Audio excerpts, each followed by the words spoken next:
diingatkan untuk melihat tentang masa depan kita gitu ya. Wa tanzur nafsu ma qaddamat lighad fattaqullah innallaha khabirum bima ta'malun. Kita disuruh melihat hari esok kita, kita disuruh melihat masa depan kita. Jadi Islam itu adalah futuris gitu. Jadi Islam itu adalah selalu melihat ke depan gitu. Kalau kita berkaca tentang masa lalu gitu ya, jangan melihat tentang mungkin kita melihat tentang bagaimana masa lalu itu adalah kejahiliahan misalnya. Kita selama ini sering berkaca kepada Eropa tentang, "Oh, Eropa itu luar biasa." Selalu kalau orang, ada yang mengatakan, "Oh, aku pengen tinggal di Eropa," gitu ya. Padahal di masa kegelapan gitu, kalau boleh dikatakan di masa Victoria, Ages gitu ya, itu, boleh dibilang Eropa itu sangat-sangat jorok gitu, bahkan, eee, boleh dibilang di sekitarnya itu bau kotoran gitu. Jadi bukan jangankan bersih, jangankan indah gitu, tapi bau kotoran itu di semua tempat.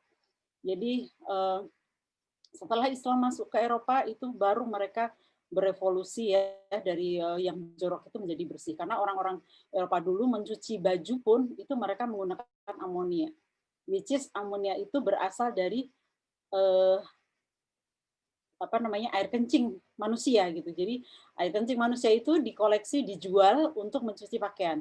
Kita bisa bayangkan aromanya luar biasa gitu ya, dan itu dipakai untuk mencuci baju-baju para bangsawan. Dan, parfum yang sekarang terkenal dari mana, dari Paris, itu pun dulunya justru digunakan oleh para budak untuk menghilangkan aroma busuk yang keluar dari tuannya, itu luar biasa. Nah, kita sebagai muslim semoga, menyadari bahwa, eee, dengan kita mengadakan webinar kali ini, itu tentang ekoenzim, itu adalah bentuk dari kepedulian kita, kecintaan kita kepada bumi, kepada lingkungan juga gitu ya. Jadi, eee, semoga kesempatan belajar kali ini bisa benar-benar kita maksimalkan untuk, kebaikan semuanya.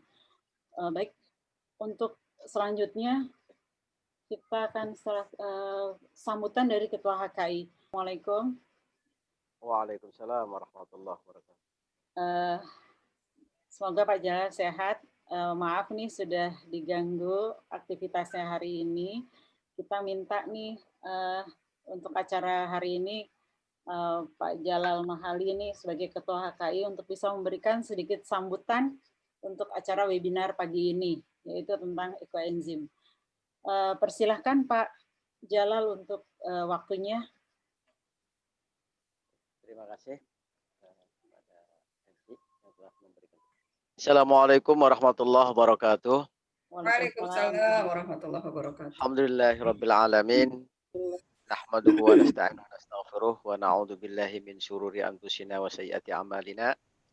May yahdihillahu fala mudhillalah wa may yudhlil fala hadiyalah. Asyhadu an la ilaha illallah wa asyhadu anna Muhammadan abduhu wa rasuluh.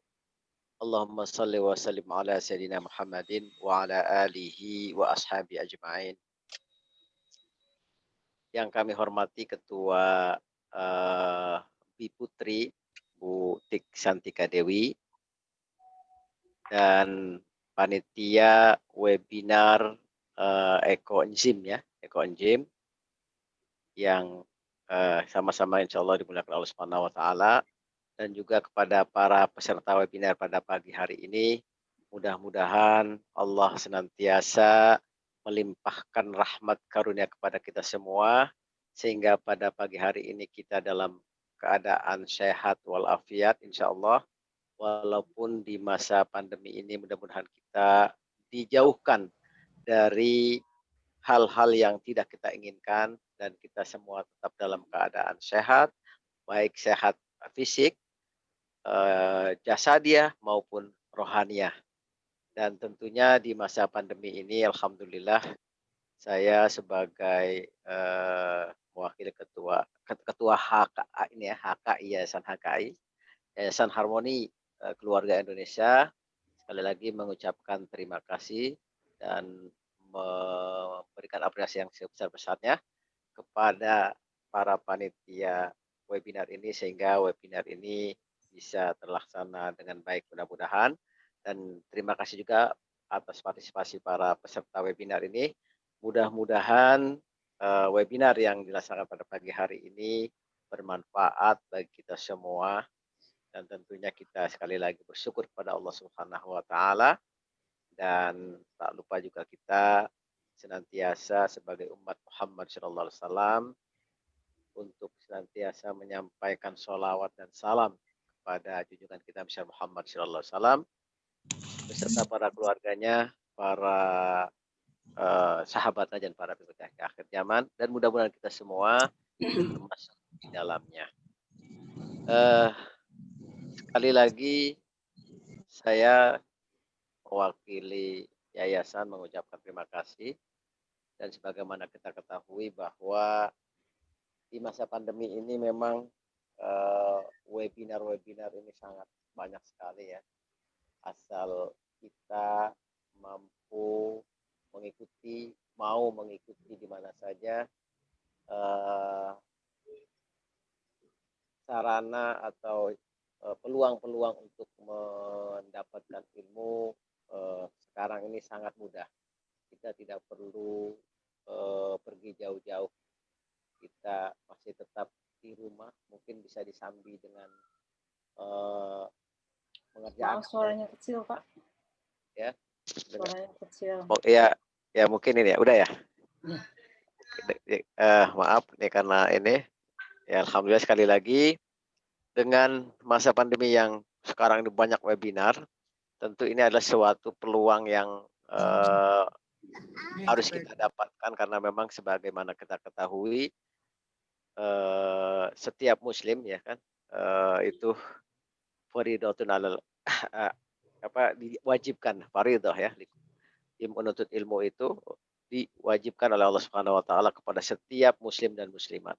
Dan tentunya ilmu menurut Yusuf Qaradawi yang wajib kita ketahui bukan hanya sekedar ilmu-ilmu yang sifatnya ibadah mardhah ya, yang itu wajib ain, tapi juga banyak ilmu-ilmu fardu kifayah lain yang harus kita ketahui, termasuk webinar pada pagi hari ini.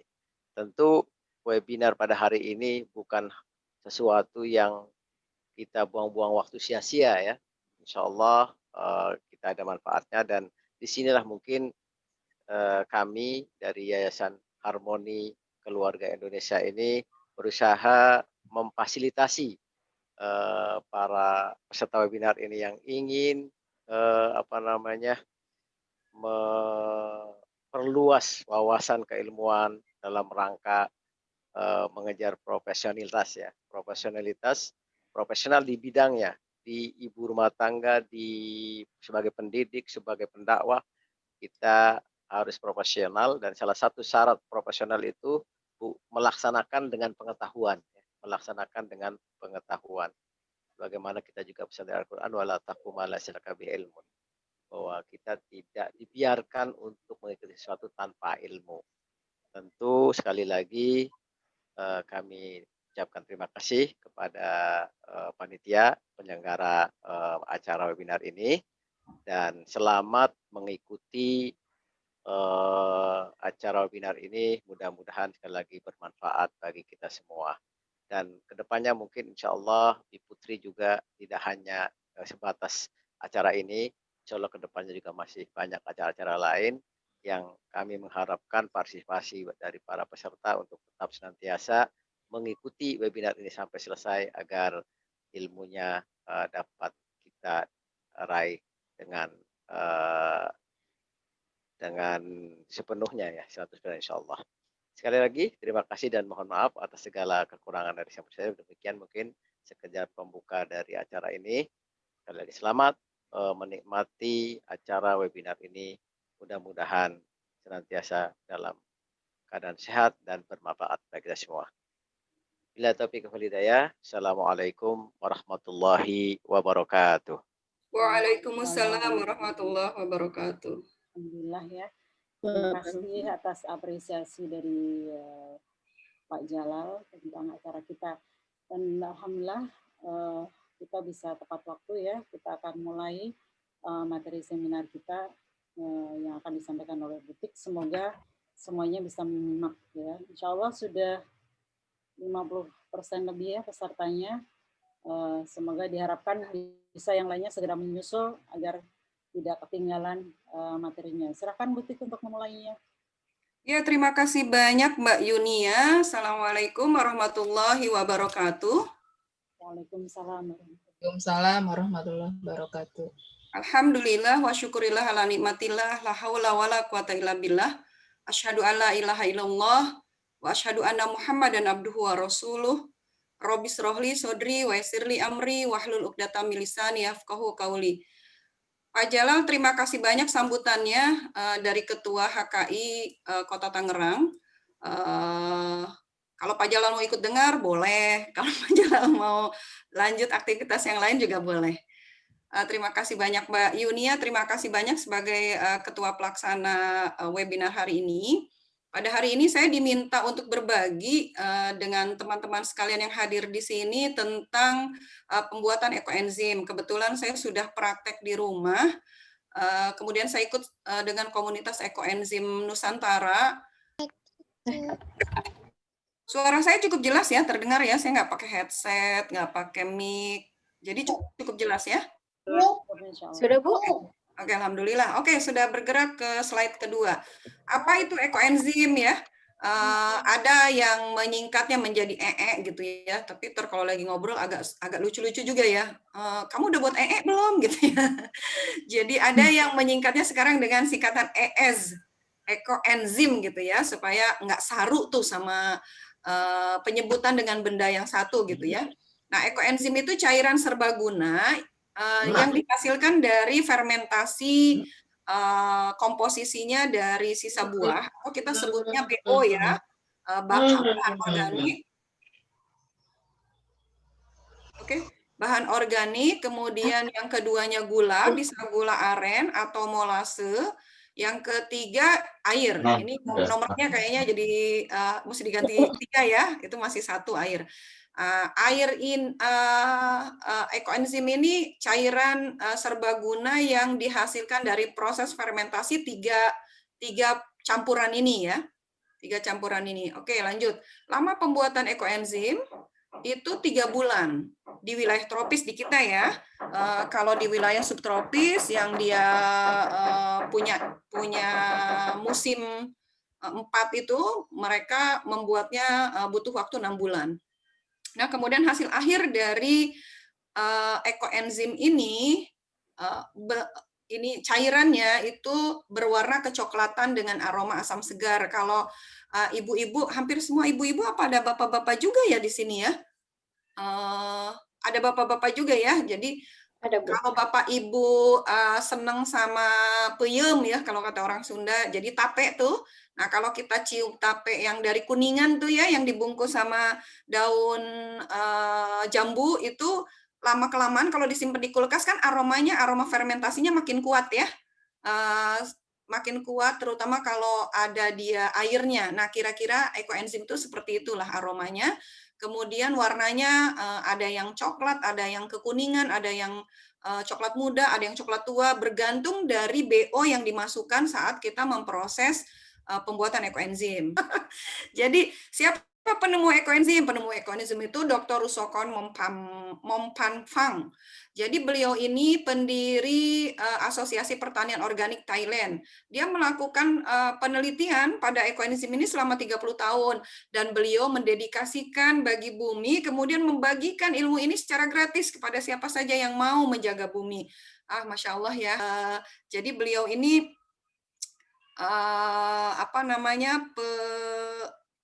petani gitu ya, petani yang concern dengan hasil-hasil yang organik gitu ya, proses yang organik. Nah, kemudian disebarkan secara meluas oleh Dr. Jun Oon, itu peneliti naturopati dari Malaysia. Nah, beliaulah yang menyebarkan secara luas tentang pembuatan ekoenzim dan manfaat dan seterusnya gitu ya, sampai kemudian juga sampai ke Indonesia ini. Lanjut. Nah, terus ngapain juga kita repot-repot buat ekoenzim gitu ya? Terus kenapa harus buat ekoenzim? Karena 70% sampah yang terbuang di TPA itu adalah sampah organik. Jadi bukan sampah anorganik. Sampah rumahan dari setiap rumah yang ada di negeri kita itu sebagian besar adalah sampah organik. Sampah organik itu sampah basah ya, sampah yang dia seharusnya bisa didaur ulang, bisa dijadikan kompos atau bisa dijadikan ekoenzim ini. Nah, sampah organik di TPA itu menimbulkan bau yang tidak sedap di lingkungan ya. Kemudian mengurangi tingkat daur ulang plastik karena diganggu proses proses pembusukannya oleh sampah organik itu sendiri. Kemudian memberi resiko terjadinya ledakan di TPA ya. Itu seperti yang terjadi di Leuwi Gajah di Bandung tahun 2005. Menghilangkan 157 nyawa, 137 rumah, 2 desa, dan 8,4 hektar lahan pertanian. Kebayang nggak dahsyat ledakannya kayak apa? Sampai 8,4 hektar lahan pertanian aja rusak gitu disebabkan oleh ledakan yang terjadi di TPA Leuwi Gajah.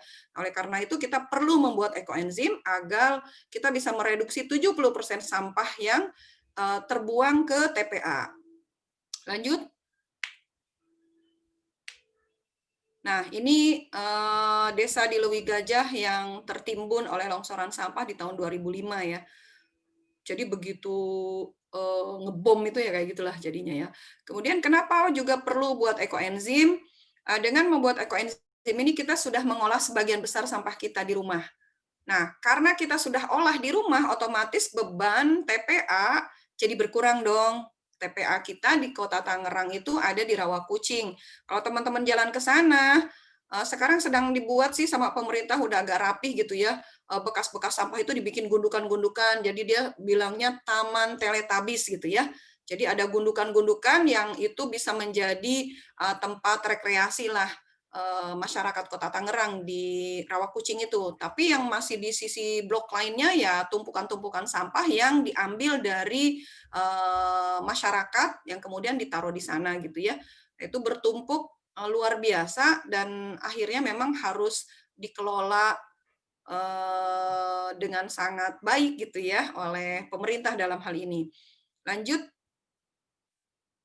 Nah, kenapa juga harus membuat ekoenzim? Karena sebagian besar produk yang digunakan oleh kita di rumah itu mengandung bahan kimia sintetis.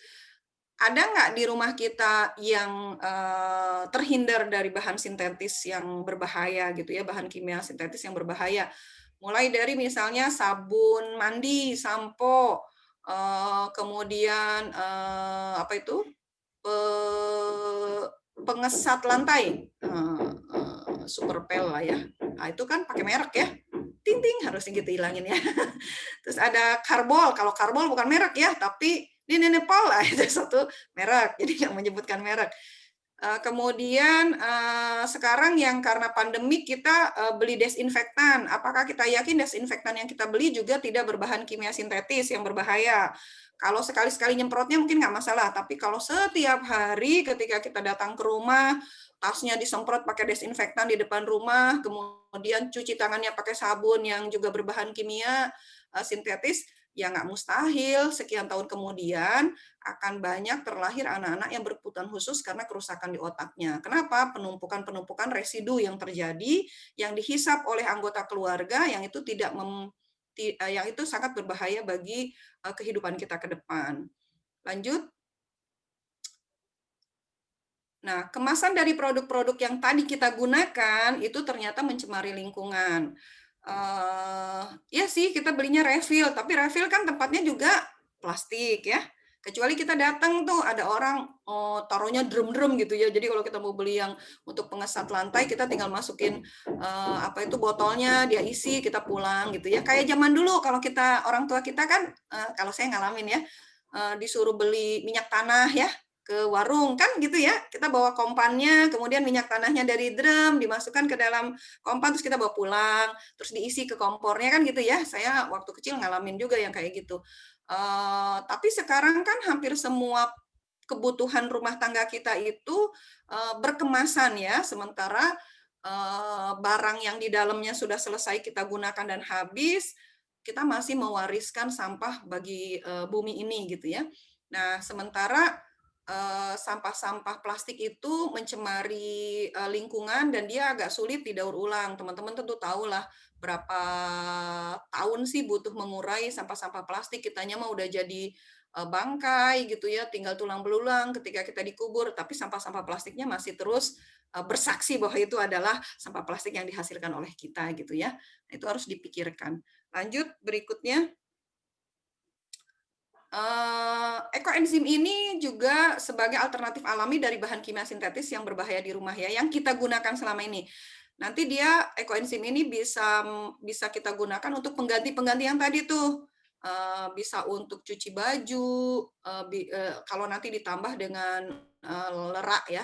Kemudian bisa untuk tambahan cuci piring. Jadi kalau selama ini misalnya paling-palingnya kita meminimalisir penggunaan bahan-bahan kimia sintetis berbahaya lah. Kalau selama ini misalnya dalam 1 bulan kita gunakan sampai 3-5 pouch gitu ya, mungkin nanti setelah kita menghasilkan ekoenzim, kita bisa mereduksi jadi cuma 1 pouch gitu ya, karena untuk tambahan ekoenzimnya. Ekoenzim ini nanti kurang banyak busanya ya.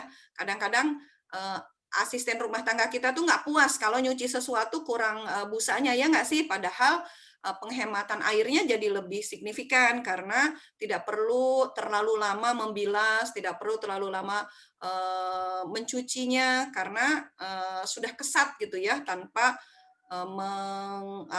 meninggalkan busa yang terlalu banyak. Nah, jadi ekoenzim ini juga menjadi alternatif pengganti yang tadi kita gunakan di rumah kita. Oke, lanjut. Nah, dengan membuat ekoenzim ini kita sudah berpartisipasi tentu mengurangi beban bumi sekaligus menerapkan gaya hidup minim kimia sintetis di rumah kita yang dampaknya tidak sekarang, tetapi dampaknya tentu 20, 30, 50 tahun kemudian. Ya nggak di kita sih, wong kita juga belum tentu hidup sampai segitu lama ya toh, tapi cucu kita, cicit kita kalau residunya terlalu besar, ya nggak menutup kemungkinan nanti kualitas sel sperma dengan sel ovumnya itu mempengaruhi sehingga kemudian anak-anak yang dilahirkan nanti berpotensi untuk menjadi anak-anak yang punya kecacatan ya di otaknya, di sel otaknya. Tahun 2000 berapa ya? 2015 aja, 2015 atau 2013 itu kenaikan pertumbuhan anak berkebutuhan khusus di negeri kita itu naik 300%. Itu 2015-an lah ya, taruh 2015 atau 2013. Nggak tahu sekarang nih 2020. Salah satu analisanya karena terlalu banyak zat residu di rumah kita yang terisap secara tanpa sadar gitu ya, termasuk yang masuk ke dalam tubuh kita yang kita makan. Lanjut. Nah, ini cara membuat ekoenzim. Prinsip ekoenzim mudah banget, pokoknya 1:3:10, itu aja yang harus dikantongin rumusnya ya. Satunya apa? Satunya itu molase. 3 bagiannya apa? 3 bagiannya itu BO. BO itu bahan organik. Bahan organiknya apa? Bahan organiknya itu kulit buah atau bekas sayuran yang masih segar. Kalau saya masak bayam pagi-pagi, sore belum habis, boleh nggak Bu Natik dimasukkan? Nggak boleh. Itu bukan bahan untuk ekoenzim. Itu bahan untuk bikin pupuk. Ya. Terus kalau aku punya tanaman buah di depan rumah, terus dia jatuh buahnya, terus aku lihat busuk gitu karena dimakan sama kelelawar ya. Boleh nggak? Boleh. Dipilih bagiannya yang nggak busuk, bisa dijadikan BO, yang busuknya dibuang. Ya. Kemudian yang 10 bagiannya itu adalah air. Air ini syaratnya yang tadi tuh di slide awal itu tidak boleh air PAM aja. Jadi air yang dia ada campuran kaporitnya. Kalaupun di rumah kita, wah saya nggak punya air tanah, punyanya cuma air PAM aja. Oh berarti diemin dulu deh sampai beberapa hari, sampai udah nggak berbau lagi, kemudian dipindahkan ke wadah yang lain, nah itu baru digunakan, kalau terpaksa sekali. Karena teman-teman mesti begini berpikirnya, nanti akan ada mikroba-mikroba positif yang tumbuh, yang mereka membantu proses fermentasi, itu kan makhluk Allah juga gitu ya. Kalau kita aja nggak mau gitu, makan dan minum hal-hal yang nggak baik buat tubuh kita, ya sama, kita kasih sama mereka juga hal-hal yang baik, supaya mereka juga menjadi mikrobanya juga yang baik gitu ya. Lanjut. Nah, perbandingan berat ya, bukan volume. Jadi bukan ini ini tempatnya volumenya 10 liter. Terus kita hitungnya pakai liter, pakai volume. Enggak, ini 10 liter, liter itu biasanya sama dengan gram ya. Jadi, kilo ya. Jadi kita kalau ngitungnya pakai berat, Bu, pakai kilogram ya. Nah, kita mesti siapkan punya timbangan, misalnya yang maksimal bisa sampai 5-10 kilo lah timbangan kecil. Saya beli timbangan kecil itu murah banget. Di toko online itu 20.000 apa 30.000 gitu ya, timbangan kecil digital itu. Yang nanti dia bisa disetting wadah kita masukin di atasnya itu bisa disetting mulai dari 0 atau dinolkan dulu baru taruh wadahnya, karena wadah itu nggak boleh jadi hitungan awalnya startnya si bahan-bahan ini ya. Nah, jadi dihitung 1, 3, 10, 1 bagiannya molase, 3 bagiannya sisa buah dan sayur, 10 bagiannya air. Nah, nanti ditimbang. Nanti kita coba lihat, kayaknya ada deh di belakang ininya, sedikit simulasinya. Lanjut. Nah, ini. Kemudian berat ya, bukan volume ya. Jadi bukan volume yang dihitung tuh. Kalau ini kan volume ada mililiter gitu ya. Kalau kita punya wadah, bukan yang seperti itu kita menghitungnya, tapi pakai hitungan berat ya, gram, kilogram dan seterusnya. Menggunakan timbangan. Biasanya kalau nanti teman-teman praktek dengan hitungan yang sangat akurat, itu tingkat gagalnya kecil. Tapi kalau teman-teman udahlah dikira-kira aja lah, siap-siap nanti banyak pengalaman yang akan teman-teman temui, walaupun itu juga insya Allah bermanfaat lah buat teman-teman pengalamannya ya. Lanjut. Nah, volume maksimal dari wadah itu hanya 60% ya, airnya ya. Airnya itu hanya 60% saja dari kapasitas wadahnya. Wadahnya itu sangat disarankan yang punya leher besar, jadi yang tangan kita bisa masuk ke dalamnya, jadi tangan bisa masuk leluasa ya. Kalau yang berleher kecil boleh nggak, Bun? Aku di rumah punyanya cuma botol bekas air mineral, ada yang 1.500 mili, itu boleh? Boleh sih, kalau nggak ada lagi mah. Tapi nanti harus ada treatment khusus, dan harus lebih telaten. Saya mengalami terlalu keras ditutupnya, si tutupnya itu padahal sudah diceknya setiap hari dikeluarkan gasnya, tetap aja meledak gitu. Dan ledakannya udah kayak bom. Nyemprot sampai ke langit-langit gitu ya, sampai ke plafon. Nah, disarankan besar itu karena nanti proses mengaduknya bisa pakai tangan kita gitu ya. Kok nggak kebayang ya jijik? Nggak jijik, karena bersih dan wangi. Jadi jangan bayangkan seperti sampah yang berbau ya. Kalau kita membuat, teman-teman sudah terbiasa membuat pupuk organik, itu kan suka ada yang cairan yang dihasilkan dari pupuk organik itu ya, yang disebut lindi ya. Nah, itu memang bau kalau dia ya. Bau gitulah, bau sampah ya. Tapi kalau ini enggak, wangi banget ya, kayak tape gitu. Kalau kita lewat tuh sriwing-sriwing baunya ke kita tuh, seger gitu ya. Walaupun nanti sangat bergantung dari BO-nya yang kita masukkan. Nah, ini contohnya, volume wadahnya yang kotak ini itu 10 liter. Maka air yang bisa dimasukkan ke situ hanya 6 liter saja. 6 liter sama dengan 6 kilo ya. Kita anggap liter itu sama dengan kilo. Katanya orang matematika begitu ya. Jadi airnya 6 liter itu berarti 10 bagian ya. 10 bagian. Terus 1 bagian molasenya otomatis 600 gram ya.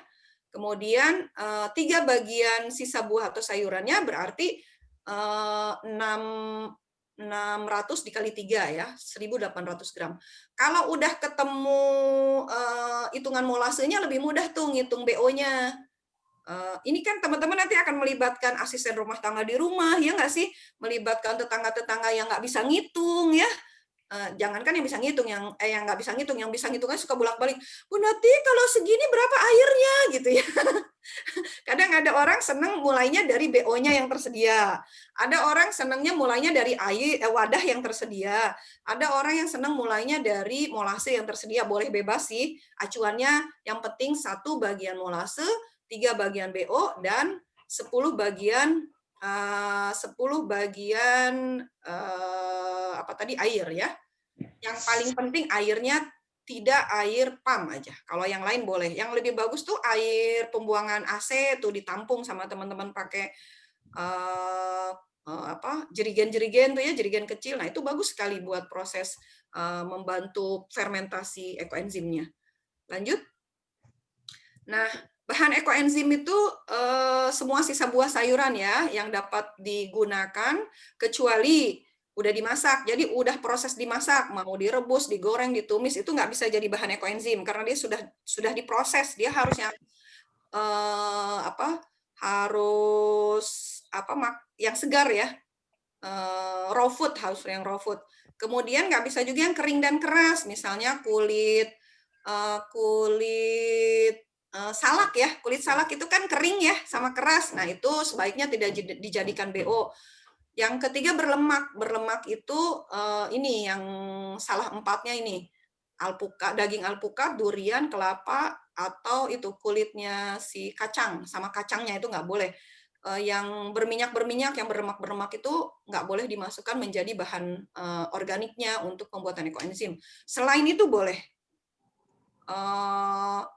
Boleh nggak kalau sebetulnya alpukat itu boleh kalau kulitnya, tapi pastikan tidak ada sama sekali tersisa dagingnya.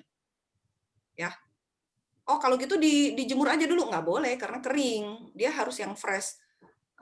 Mesti yang masih seger gitu. Kalau BO itu mesti masih seger. Jadi kalau kita masak sayuran, mau numis kangkung kan kita buang bagian akar ya, ada sekitar berapa senti kita buang, nah itu bisa masuk menjadi bahan BO. Atau kita sawi putih kita mau masak kan di bagian luar masih kita buang karena kotor dan seterusnya, itu bisa masuk.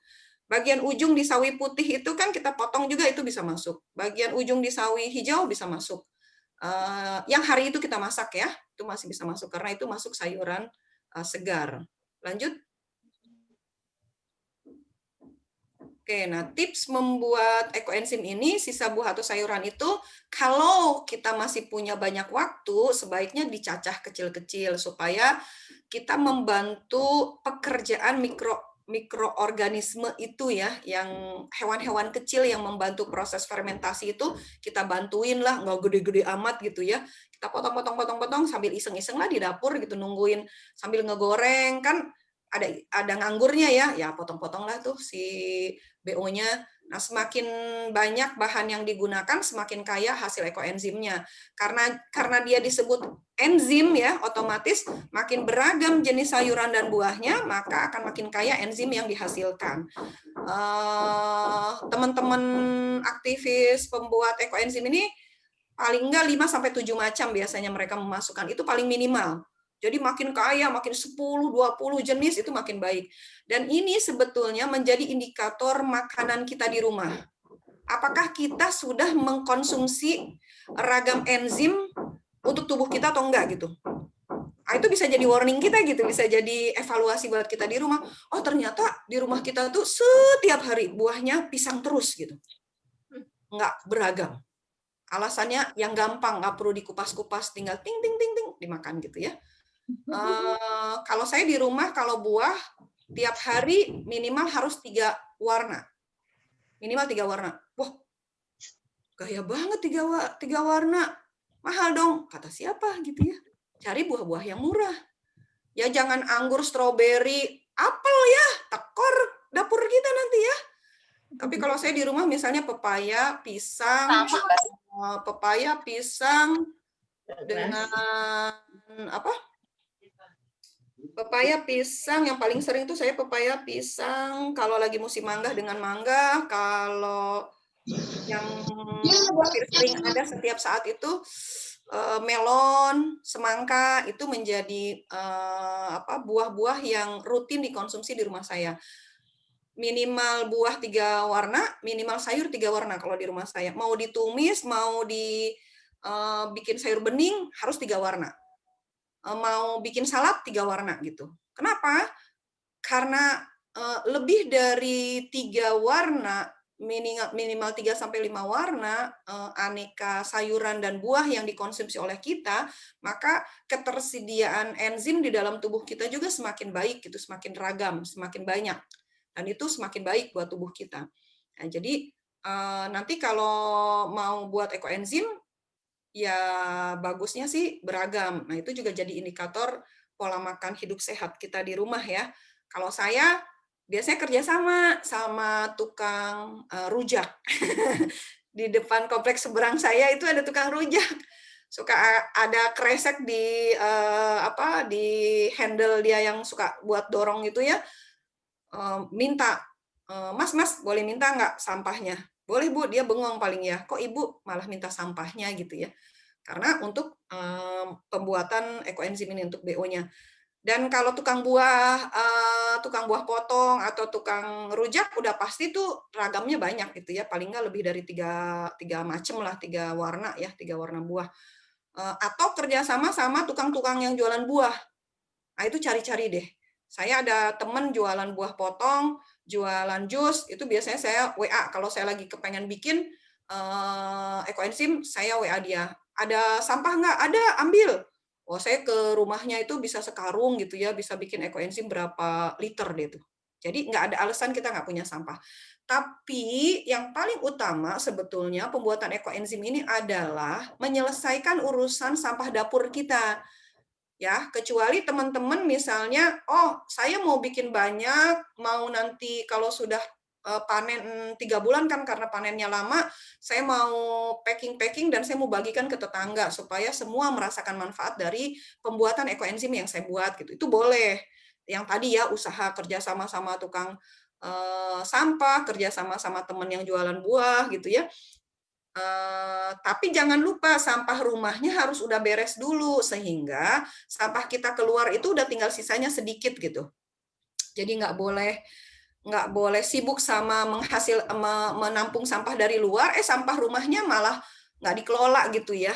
Nah, itu nggak boleh terjadi karena tujuan utamanya adalah mereduksi sampah rumah kita ya, sampah dapur kita. Saya di rumah itu punya tempat sampah di dapur saya itu terklasifikasi 3 sekarang. Kalau sebelumnya 2 ya, sampah organik sama sampah anorganik. Sekarang tambah 1 sampah segar, sayuran dan kulit buah untuk bahan ekoenzim. Yang tadi sampah organik misalnya habis makan bareng sama keluarga itu ada tulang-tulang bekas ikan atau bekas apa, itu kan di sampah organik ya, nggak bisa di sampah yang untuk BO-nya ekoenzim. Nah, saya jadi punya 3 tempat sampah. Nah, sampai sekarang laporan dari Teteh, Bu, tempat sampah kita di luar itu kan gede ya, Bu, tapi sekarang udah isinya tuh sedikit gitu. Dan lebih banyak sampah yang anorganik. Dari mana sampah anorganiknya? Karena anak saya suka beli online gitu ya. Jadi packaging-nya kan itu bubble-bubble-nya juga banyak tuh, plastik bubble-nya. Nah, itu sampah anorganiknya masih banyak karena nggak bisa saya reuse, nggak bisa saya recycle, tapi sampah anorganiknya, sampah BO-nya itu udah sangat banyak berkurang gitu. Ya lumayanlah kita membantu mamang sampah di rumah kita gitu ya. Jadi tidak terlalu banyak yang dia ambil dari tempat sampah rumah kita. Lanjut. Nah, jenis gula yang bisa digunakan ya. Nah, ini sampai jam berapa ya, Mbak Yunia? Sampai jam 10.20 kok. Oke. Jenis gula yang bisa digunakan, bisa molase cair seperti itu ya, seperti gambarnya yang ini ya. Kelihatan nggak? Ini. Kemudian bisa molase kering, bisa gula aren, gula kelapa, gula lontar, tapi tidak gula pasir. Kenapa sih nggak boleh gula pasir, Bu Natik? Saya kan nggak pakai gula pasir buat di rumah. Makanya daripada mubazir, saya buat aja deh ekoenzim. Loh, piye toh? Wong kita aja nggak mau konsumsi racun buat tubuh kita, bagaimana mungkin kita memberikan makanan buat mikroorganisme yang membantu proses fermentasi kita, menghasilkan satu zat yang nantinya bermanfaat buat hidup kita kasih makanan yang tidak baik gitu ya. Kan gula pasir ini makanannya untuk sel-sel kanker ya. Jadi harusnya saat ini kita udah no sugar lah di rumah kita gitu. Kalaupun mau pakai ya misalnya untuk gurih-gurih tumisan, gurih-gurih masakan ya bolehlah dikit gitu ya. Kan perpaduan antara gula putih dengan garam itu jadi gurih ya. Dia menghasilkan seperti MSG ya. Tapi kalau bisa dihindari ya lebih baik. Jadi pilih molase cair, molase kering, gula aren, gula kelapa, atau gula lontar. Kalau saya pilih molase, kenapa? Harganya lebih murah, lebih hemat dibanding gula aren. Kalau gula aren saya makan aja gitu ya, untuk kebutuhan bikin teh manis, bikin wedang jahe, itu saya pakainya gula aren. Saya masih menggunakan juga gula non gula aren, tapi gula batu untuk konsumsi di rumah. Tapi lebih seringnya pakai gula aren. Oke, lanjut. Tips memilih gula ya untuk kualitas yang dan jumlah yang sama, yaitu tadi harga molase itu jauh lebih murah dari gula aren. Jadi saya pilih gula aren, lebih hemat, lebih ekonomis ya. Nah, tapi harus hati-hati dengan gula molase yang dijual di pasaran karena ada yang dia palsu ya. Gula merahnya ya, gula merah yang dijual di pasaran juga dia ada yang palsu. Molase juga ada yang palsu juga. Jadi baiknya sih cari dari sumber yang terpercaya. Nah, kami di komunitas Ekoenzim Nusantara tuh suka saling-saling tuker-tukeran informasi gitu. Di mana sih kita bisa beli molase dan seterusnya. Kebetulan di warung sehat yang saya kelola itu juga saya jual molase cair untuk memudahkan teman-teman di Kota Tangerang mendapatkan molase, karena sebelumnya waktu saya mau membuat Ekoenzim ini saya cari molase tuh paling dekat di Palmerah. Ada lagi di poin checkpointnya itu di Sumarekon. Ada lagi di BSD sana, hampir ke Serpong sana gitu ya. Nah itu pikir saya kok jauh banget gitu ya. Kenapa enggak yang deket-deket sini? Nah akhirnya karena saya pernah mengalami juga mencari molase itu jauh dan lumayan ongkirnya gitu. Jadi akhirnya saya jual di warung sehat saya gitu ya. Jadi kalau teman-teman nanti butuh molase, silahkan nanti beli di warung sehat saya. Kemudian lanjut air yang digunakan ya. Tadi sudah saya jelaskan airnya kecuali air PDAM ya. Jadi air yang lain boleh. Nah, walaupun tidak diperbolehkan, tapi air PDAM itu boleh kalau diperlakukan dulu lah gitu ya. Nah, air isi ulang boleh, air hujan boleh, air galon bermerek tidak disarankan karena alasan efisiensi biaya. Ya rugilah mau bikin ekoenzim kok pakai air mineral gitu ya. Ya kurang efisien gitu ya. Kemudian itu ya air hujan itu harus yang ditampung langsung dari langit. Jadi bukan yang lewat apa itu namanya talang-talang ya, bukan yang lewat talang, tapi yang dia langsung dari langit. Jadi kita nampungnya memang langsung dari langit itu langsung ke penampungnya ya. Oke, dilanjut. Nah, wadah yang digunakan itu harus berbahan plastik. Tadi saya sudah sampaikan juga dia kalau bisa tutupnya bermulut lebar, jangan yang kecil, jangan yang seperti gambar ini ya, bekas air mineral ini ya, kan dia lehernya kecil. Kalau terpaksa mau pakai nggak apa-apa, tapi nanti harus ada treatment lebih jauh ya. Jadi teman-teman mesti telaten ngebuka hampir setiap waktu, kelihatan dia udah blubub gitu, ada apa gelembung-gelembung udaranya bubuk naik ke atas tuh, buru-buru buka lagi gitu keluar. Saya pengalaman sehari sekali dibukanya, tapi meledak gitu, meledak kayak bom. Dan akhirnya acak-acakan kemana-mana. Tapi karena alhamdulillah di teras gitu ya, jadi acak-acakannya nggak nyampe ke dalam rumah. Tapi plafon saya wah berantakan karena kena BO-nya ya, karena itu kulit pepaya sampai kemana-mana. Jadi si teteh ya lumayan lah harus membersihkan plafon gitu. Saran saya kalau mau pakai yang kecil, kalaupun terpaksa ya harus telaten ya, dibuka sehari bisa 2-3 kali, kemudian diperhatikan dan ditempatkan di tempat yang aman. Kemudian wadah kaca tidak diperbolehkan juga karena nanti proses fermentasi itu menghasilkan gas yang sangat banyak, dia bisa retak. Tekanannya agak kuat gitu ya, bisa retak.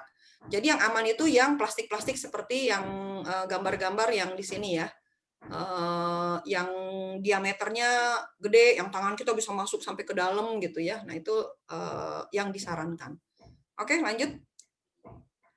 Langkah pembuatannya yang pertama bersihkan dulu wadahnya ya, bersihkan wadahnya.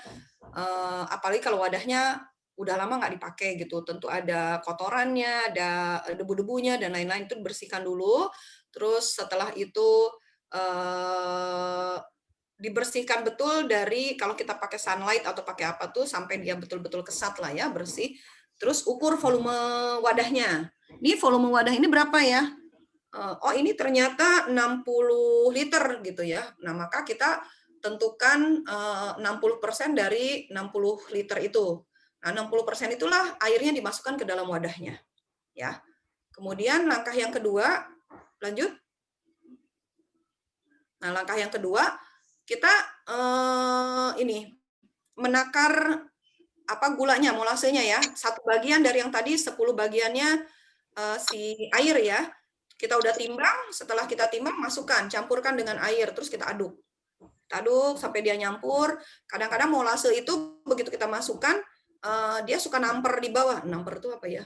Suka mengendap ya, mengendap di bawah. Nah itu kalau saya biasanya pakai tangan aja, diaduk-aduk sampai ke bawah, bisa dipegang-pegang gitu ya, molase yang tertahan di bawah itu. Diaduk terus sampai nanti jadi airnya yang tadinya bening jadi warnanya agak kecoklatan karena bercampur dengan molase. Lanjut, yang langkah ketiga dimasukkan BO-nya. BO ini sudah kita hitung 3 bagian, 30% dari kapasitas itunya ya. Tadi kan 10 bagiannya air, 1 bagiannya molase dan 3 bagiannya BO. Sudah dihitung, sudah itu dimasukkan. Kalau mau dicacah masih banyak waktu ya dicacah. Kalau males dan agak hektik gitu, langsung aja. Saya juga beberapa kali saya coba nggak dicacah, saya pengen tahu kayak apa gitu. Beberapa saya coba dicacah lagi sempet ya, cacah sampai kecil-kecil gitu, sambil nungguin, sambil ngobrol sama si teteh gitu saya cacah. Kalau yang sebelumnya saya pernah juga karena terburu-buru langsung saya masukin aja ke dalam wadahnya. Jadi melon tuh kalau udah potongannya kan melon biasa gitu ya, melon, semangka langsung saya jebret masukin aja gitu ya. Terus setelah itu diaduk pakai tangan kita untuk bercampur semuanya. Nah, nanti bedanya kalau dicacah itu dia proses dia tenggelamnya bisa lebih mudah dibanding sama yang besar. Yang besar itu suka ngapung gitu di atas dan itu butuh diremes-remes nanti ketika saatnya kita mengaduk di usia ekoenzim itu 7 hari dan 30 hari. Itu diaduknya pakai tangan dan diremes-remes supaya dia makin larut gitu ya di campuran air dan molasenya. Tapi kalau dia udah kecil-kecil mudah banget di ininya diaduknya gitu ya. Kelebihannya cuma itu aja. Lanjut. Nah, ini setelah tadi diaduk udah tinggal ditutup rapat. Beri label tanggal pembuatan dan tanggal panen. Jadi misalnya hari ini tanggal 28 ya. Dibuat kalau saya ES1 dibuat 28 November 2020. Panen 28 Desember, Januari, Februari ya. 28 Februari 2021. Nanti saya biasanya kasih juga di situ 7 harinya berarti 28, 29, 30. Sampai tanggal 30 ya bulan November ya. 1, 2, 3, 4. Jadi tanggal 4 Desember itu saya tandain. 7 hari tanggal 4 Desember. Berarti dalam kurung diaduk. Nanti 30 harinya tanggal berapa? Itu saya tulis. Kemudian dalam kurung nanti diaduk. Setelah itu didiamkan kan sampai 90 hari. Nah termasuk saya biasanya juga di situ ditulis apa saja BO yang saya masukkan. Jadi kulit pepaya, kulit jeruk, kulit melon, kulit pisang, terus kangkung, sawi putih, wortel, saya masukkan, saya tulis di situ BO-nya apa aja. Tapi komposisinya berapa nggak saya hitung, cuma apa aja BO-nya. Buat apa sih? Saya kepengen nganalisis nanti apa bedanya BO yang ini, karena ada kadang-kadang pada satu titik nanti ada yang bisa menghasilkan mama enzim tuh. Terus suka pada nanya, itu BO-nya apa aja sih kok bisa menghasilkan bonus mama enzim gitu. Mama enzim itu kalau teman-teman biasa suka bikin kombucha, teman-teman tahu jamur yang disebut jamur Scooby itu ya, jamur yang membantu proses fermentasi air gula itu ya, menjadi terfermentasi dan akhirnya airnya jadi bagus buat tubuh kita ya. Nah, si mama enzim itu mirip kira-kira seperti Scooby itulah. Fungsinya buat apa tuh mama enzim? Buat luka yang diabetes ya, dikompres terus nanti diistirahatkan lagi, jadi gemuk lagi, mama enzimnya kompresin lagi, nanti ngering. Atau untuk yang punya problem misalnya suka pegel-pegel, suka apa, nanti di punggung bisa disimpan. Dia tuh makhluk hidup gitu ya, mama enzim itu makhluk hidup. Jadi dia menyerap racun-racun dalam tubuh, diserap sama si mama enzim itu, kemudian nanti setelah selesai, nanti warnanya jadi agak kehitaman gitu, mama enzim itu. Dia warna aslinya tuh agak kuning-kuning kecoklatan. Nanti diambil, taruh lagi di air gitu ya, untuk dia disehatkan lagi si mama enzim. Jadi manfaatnya Masya Allah gitu ya mama enzim ini. Makhluk-makhluk Allah yang Allah ciptakan yang kemudian bermanfaat sangat besar buat hidup kita gitu ya. Nah ini pembuatan yang keempat ya, tutup rapat, beri label tanggal pembuatan, tanggal panen, minggu pertama yang hari ke-7 itu buka tutup wadah, untuk buang gasnya bisa gitu ya keluar kalau betul nutupnya rapat, kemudian diaduk hari ke-7, aduk di hari ke-30. Nah kalau pengalaman saya harus bisa dipastikan bahwa antara wadah dan tutupnya itu betul-betul bagus gitu ya. Jangan ada selak-selaknya. Kenapa? Karena begitu ada udara masuk terkontaminasi, maka siap-siap nanti entah misalnya ada apa namanya belatung gitu ya. Belatungnya itu modelnya, kalau saya ngalamin belatungnya modelnya kayak ulatnya sagu itu loh, di pohon sagu ya, kecil-kecil, bukan, gendut-gendut gitu, gendut-gendut putih. Atau nanti jadi ekoenzimnya itu berbau seperti bau got gitu, bau air got. Nah itu karena biasanya problem di tutup yang kurang rapat sehingga terkontaminasi dari udara luar. Jadi resik banget mikroorganisme yang ada di dalam itu, nggak boleh kena hal-hal yang kurang bagus gitu ya, sehingga nanti dia jadi lain hasilnya. Nah ini setelah tadi dilakukan, sudah 30 hari ditutup rapat. Tutup rapat kalau perlu pakai selotip, ditutupin biar benar-benar nggak ada udara masuk.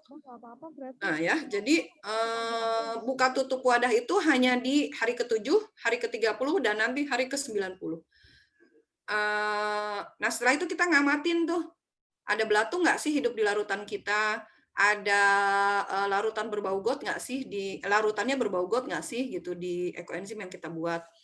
Nah kalau ada belatung sama bau got, nah perbaiki larutan fermentasinya, nanti ada ya di berikutnya. Lanjut. Jadi tinggal menunggu dan mengamati.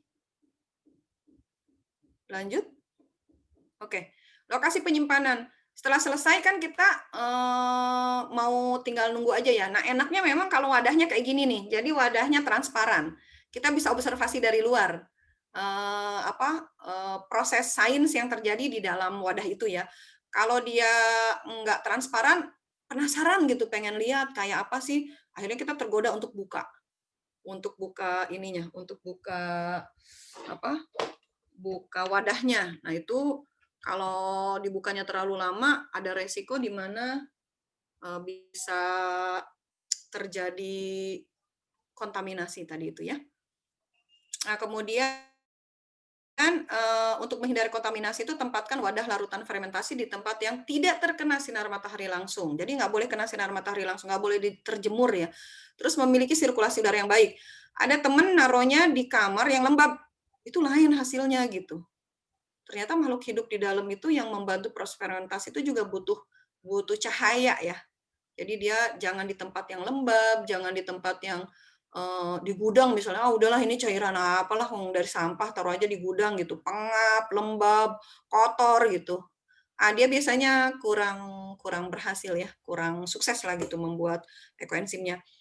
Tapi tempatkan dia di tempat-tempat yang baik gitu ya, di ruang tengah, di ruang keluarga, di dapur tapi bukan di deket yang tempat masak yang kotor-kotornya gitu ya, di ruang makan. yang tempat kita juga nyaman lah. Jadi kita bayangkan makhluk-makhluk itu juga mereka minta di tempat yang nyaman gitu, supaya mereka bertugasnya juga maksimal. Nah, jauhkan dari wifi, dari toilet, dari tong sampah, dari tempat pembakaran sampah, dan dari bahan-bahan kimia, karena sangat berpengaruh getarannya ke mereka gitu, ke makhluk-makhluk yang ada di dalam larutan ekoenzim itu. Lanjut. Nah, ini tips menyicil ekoenzim. Jadi misalnya kita punya wadah besar, tapi BO-nya nggak cukup. Ya jangan dipaksain juga nyari-nyari tukang rujak ya sama tukang buah gitu. Sistem cicil aja lah. Nah, sistem nyicilnya ini kalau kita punya wadah besar, sudah ditentukan airnya sudah dimasukkan, molasenya sudah dimasukkan, berarti udah ready kan diisi BO ya. Nah, baru dicicil. Nah, dicicilnya misalnya hari ini kita masak, kita kupasin buah pagi sore gitu ya buat keluarga, kemudian kita hitung, oh sekian, butuhnya misalnya 1 kilo atau 2 kilo lah, butuhnya 2 kilo nih BO-nya, tapi hari ini ternyata cuma 500 gram gitu, cuma setengah kilo. Oke lah kalau gitu berarti masih kurang 1,5 kilo. Nah, jangan lupa dicatat. Yang tadi tuh ya kan harus di labeling ya. Nah, itu catat tanggal 28 November 2020 masuk BO-nya masuk 500 gram. Berarti kita masih utang 1.500 gram. Besok kita masak lagi, ternyata besok itu weekend. Oh, hari Sabtu nih. Oh, ternyata ada acara apa gitu ya. Terus ternyata buahnya banyak, sampahnya, sampah buah segarnya. Kita timbang ternyata sampai dapat 1 kilo gitu. Nah, kita tulis lagi, masukin lagi ke wadah tadi, terus kita hitung lagi 29 November BO-nya masuk 1.000 gram ya, berarti 1 kilo. Jadi utang kita BO itu tinggal 500 gram lagi. Begitu terus, usahakan maksimal 7 hari aja, nggak boleh lebih dari 7 hari untuk menyicil BO ya. Kalau dikit sampai 30 hari ya nanti takut gagal ininya pembuatan ekoenzimnya. Lanjut, yang jangan lupa dicatat aja. Nah, ini sudah mulai proses panen. Tadi udah selesai kita proses membuatnya, masalahnya 3 bulan kita nunggunya gitu. Jadi kalau saya modelnya hampir tiap hari itu saya sudah menyiapkan wadah dan cairan air dan molasenya gitu ya. Saya udah tahu ini wadah harus diisi BO berapa. Jadi setiap hari dari selesai masak tuh cemplung. Ntar anak-anak habis makan buah cemplung. Saya udah hitung di situ, udah tulis, oh udah lunas tutup gitu ya. Udah lunas tutup. Nah, itu hampir tiap hari saya kerjain. Nanti saya kan tahu, oh berarti tanggal sekian pada bulan anu saya panen yang ini, saya panen yang ini. Karena saking banyaknya butuh 90 hari gitu ya untuk menghasilkan ekoenzimnya. Nah, ketika panen nanti kita harus saring cairan yang tadi di wadah itu kita saring. Kalau teman-teman di aktivis pembuatan ekoenzim itu macam-macam testimoninya. Ada yang disaring cuma pakai saringan biasa. Nah, sangat disarankan saringannya juga saringan plastik, jangan pakai saringan yang besi-besi gitu ya. Ada teman-teman yang pakai saringan biasa, tapi kata mereka, oh ternyata dedeknya ikutan lah gitu ya, ampas-ampasnya ikutan. Terus saya coba pakai itu tuh pakai lap katanya, terus pakai lap, oh ternyata lebih bagus. Ada yang sistemnya dia disaring beberapa kali karena dia pengennya ekoenzimnya yang bening-bening aja. Ada yang modelnya begitu dia panen, dia ambil dulu bagian atasnya ditumpahin tanpa diaduk ya. Ada yang modelnya begitu supaya bening gitu. Macam-macam cara boleh dikerjakan, tinggal nanti kita bagusnya sih diobservasi gitu ya. Serunya membuat ekoenzim ini ya, kita bisa melibatkan anak-anak, bisa melibatkan asisten rumah tangga, bisa melibatkan suami. Udah gitu nanti observasinya barengan lagi gitu ya. Dan ini kan kalau teman-teman jadi orang tua bisa membahas dari sisi sains, ini sangat baik gitu buat mereka, buat anak-anak ya. Nanti tinggal dimaknai sehingga ada hikmahnya di balik pembuatan ekoenzim ini. Seru banget gitu mengobservasinya. Nah, ini pengemasan ekoenzim. Jadi setelah dipanen tadi, terus hasilnya jadi kayak gini. Kemudian dimasukkan di botol-botol kecil. botol-botol kecil supaya praktis kalau mau kasih ke tetangga, kalau mau ditaruh di, nah kalau udah jadi gini boleh ditaruh di toilet kita, di kamar mandi ya, di kamar mandi kita boleh disimpan karena udah jadi, sudah nggak ada mikroorganismenya gitu ya, sudah selesai tugas dia. Jadi kalau sudah begini boleh ditaruh di kamar mandi, boleh ditaruh di dapur, boleh taruh gudang, nggak masalah. Tapi kalau tadi sedang proses fermentasinya, itu jangan ditaruh di tempat-tempat yang kurang baik lah gitu ya, karena sangat bervibrasi kepada proses fermentasinya. Ini standar baik ekoenzim ya, jadi tingkat pH-nya ya, pH-nya itu. Lanjut lagi, nah, manfaat ampas ekoenzim. Tadi kan airnya yang diambil ya, sekarang ampasnya buat apa dong? Nah, ampasnya itu bisa dilakukan fermentasi ekoenzim yang baru. Sebagian kecilnya ya, sebagian kecilnya nanti ketika kita membuat ekoenzim baru, dari BO yang segar ditambahin sama ampasnya ekoenzim yang sudah kemudian membersihkan kloset, saluran kloset. Jadi kalau klosetnya teman-teman di rumah mampet atau bau ya, nah itu si ampasnya di blender dulu, kemudian semua udah pada tidur, masukin ke klosetnya, diemin dulu, terus di flush. Nah itu menghilangkan bau, menghilangkan mampet-mampet. Kemudian mengusir tikus, dikeringkan dan ditaruh di tempat di mana tikus suka berada. Tapi pengalaman beberapa teman ternyata justru bukan yang keringnya yang mengusir tikus, yang masih segernya. Jadi ampas yang kita selesai panen, buru-buru masukin ke tempat-tempat yang biasanya tikus seneng banget di sana di rumah kita gitu. Misalnya di garasi bagian pojok-pojok atau di halaman luar gitu ya, yang dia suka buat lubang-lubang di tanah ya. Nah itu kalau saya kebayang nanti kalau panen mau masukin situ aja. Nah nanti dia nggak mau lewat ya. Nanti begitu udah kering, dia lewat juga gitu. Jadi harus tersedia yang seger-segernya terus nih si ampas ekoenzimnya. Kemudian mengharumkan mobil, jadi dikeringkan, kemudian dimasukkan ke dalam tas kecil yang yang transparan itu ya, yang ada lubang-lubangnya tipis-tipis gitu ya. Nah, terus ditaruh di mobil. Kemudian bisa jadi pupuk tanaman organik juga. Lanjut. Nah, ini modifikasi sabun cair. Jadi kalau kita mau bikin sabun cair, 10 bagian air, 3 bagian sisa buah atau sayur ya, nanas ya, macam-macam itu ya. Ini membuat ekoenzim tapi buat nantinya digunakan untuk sabun cair ya, untuk sabun cair untuk nyuci piring, nyuci baju. Nah, nanti ini ketika hasilnya panen itu tetap harus dicampur sama air lagi. Jadi jangan ekoenzim yang murni ya yang dipakainya. Oke, lanjut. Nah, untuk menghasilkan ekoenzim yang aroma segar memang sangat disarankan pakai aneka kulit-kulit jeruk ya. Saya ada satu wadah itu yang ukuran 60 liter itu jeruk pers semua gitu ya. Ada yang satu tempat jeruk pers campur sama apa gitu. Saya lagi coba-coba aromanya kayak apa gitu. Ada yang kalau pakai kulit pisang itu memang cenderung hitam ya. Untuk di awal-awal cenderung hitam. Karena ya kulit pisang itu kan ininya apa tuh namanya ya yang menghasilkan hitam-hitam itu. Nah, jadi disarankan memang, dan komposisinya kalau membuat ekoenzim itu komposisinya sebaiknya lebih banyak kulit buahnya daripada sayurannya. Jangan dibanyakin sayurannya. Nanti biasanya kalau terlalu banyak sayurannya aromanya nggak keluar karena sayuran itu kan jarang punya aroma ya, kecuali kemangi gitu ya. Jadi misalnya kalau 7 macam itu 2 macamnya bekas sisa sayuran segar, 5 macamnya itu sisa kulit buah gitu.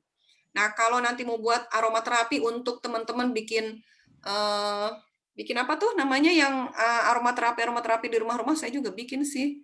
Purifier apa itu ya. Jadi yang dimasukin air, kemudian ditetesin aromaterapi, terus colokin listrik, karena nanti dia keluar tuh uapnya ya. Nah, kita nggak usah pakai yang kimia yang kita beli-beli di online segala macam itu. Pertama memang dia ada zat kimianya, yang kedua ya perlu keluar uang juga kan untuk beli cairannya. Kalau yang ori itu cairannya kan mahal banget ya, berapa mili itu harganya bisa puluhan juta. Jadi kalau kita puluhan juta, puluhan ribu.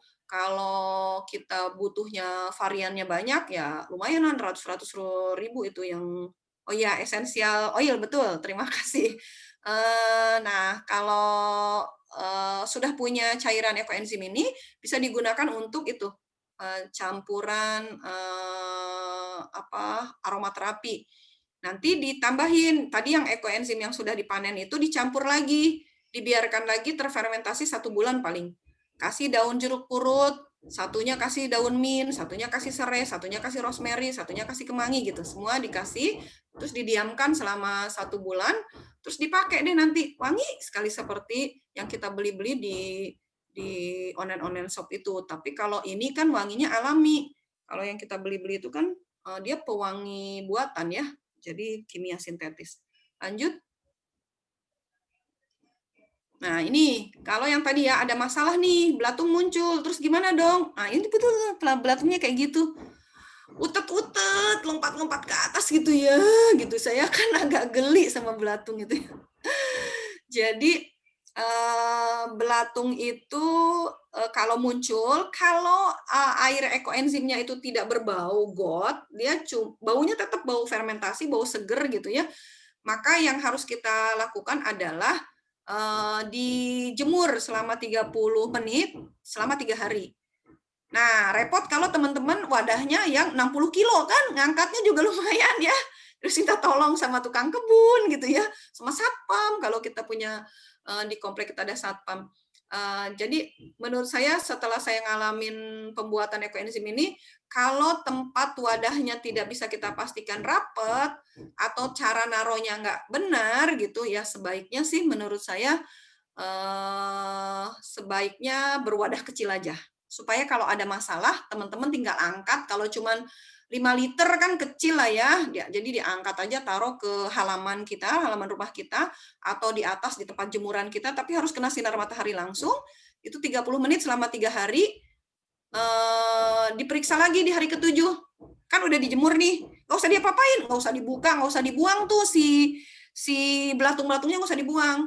Tetap masih dalam keadaan tertutup, keluarin, kemudian dijemur 30 menit selama 3 hari, nanti hari ke-7 dibuka. Belatungnya mati apa enggak? Nah, kalau mati berarti ambilin terus dibuang. Belatungnya tambah banyak. Utet. Lakukan lagi hal yang serupa gitu. Nah, jadi kalau berbau, nah itu nanti ada treatmentnya lagi. Selama nggak berbau nggak masalah. Malah kalau kata mentor saya bilang, ya nggak apa-apa lah butik, malah itu nanti proteinnya jadi ada gitu ya dari belatung.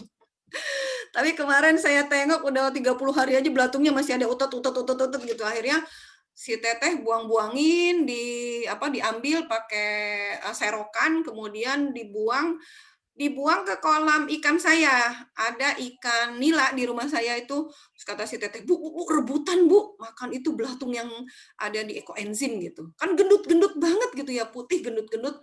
Akhirnya dibuang ke kolam ikan, dimakanin sama ikan nila saya, dan rebutan. Wah, kayaknya enak kali ya, mengandung protein tinggi. Lanjut. Nah, ini kalau masalahnya berbau got. Jadi misalnya begitu kita buka, kok hitam-hitam banget ya, terus mengeras. Nah, itu tandanya ada jamur hitam, itu nggak baik buat proses fermentasi ekoenzim. Terus baunya juga bau got gitu ya. Kalau pakai gula putih, sering nih kayak gini, bau got gitu ya. Terus ada jamur hitam-hitam, nah itu sering.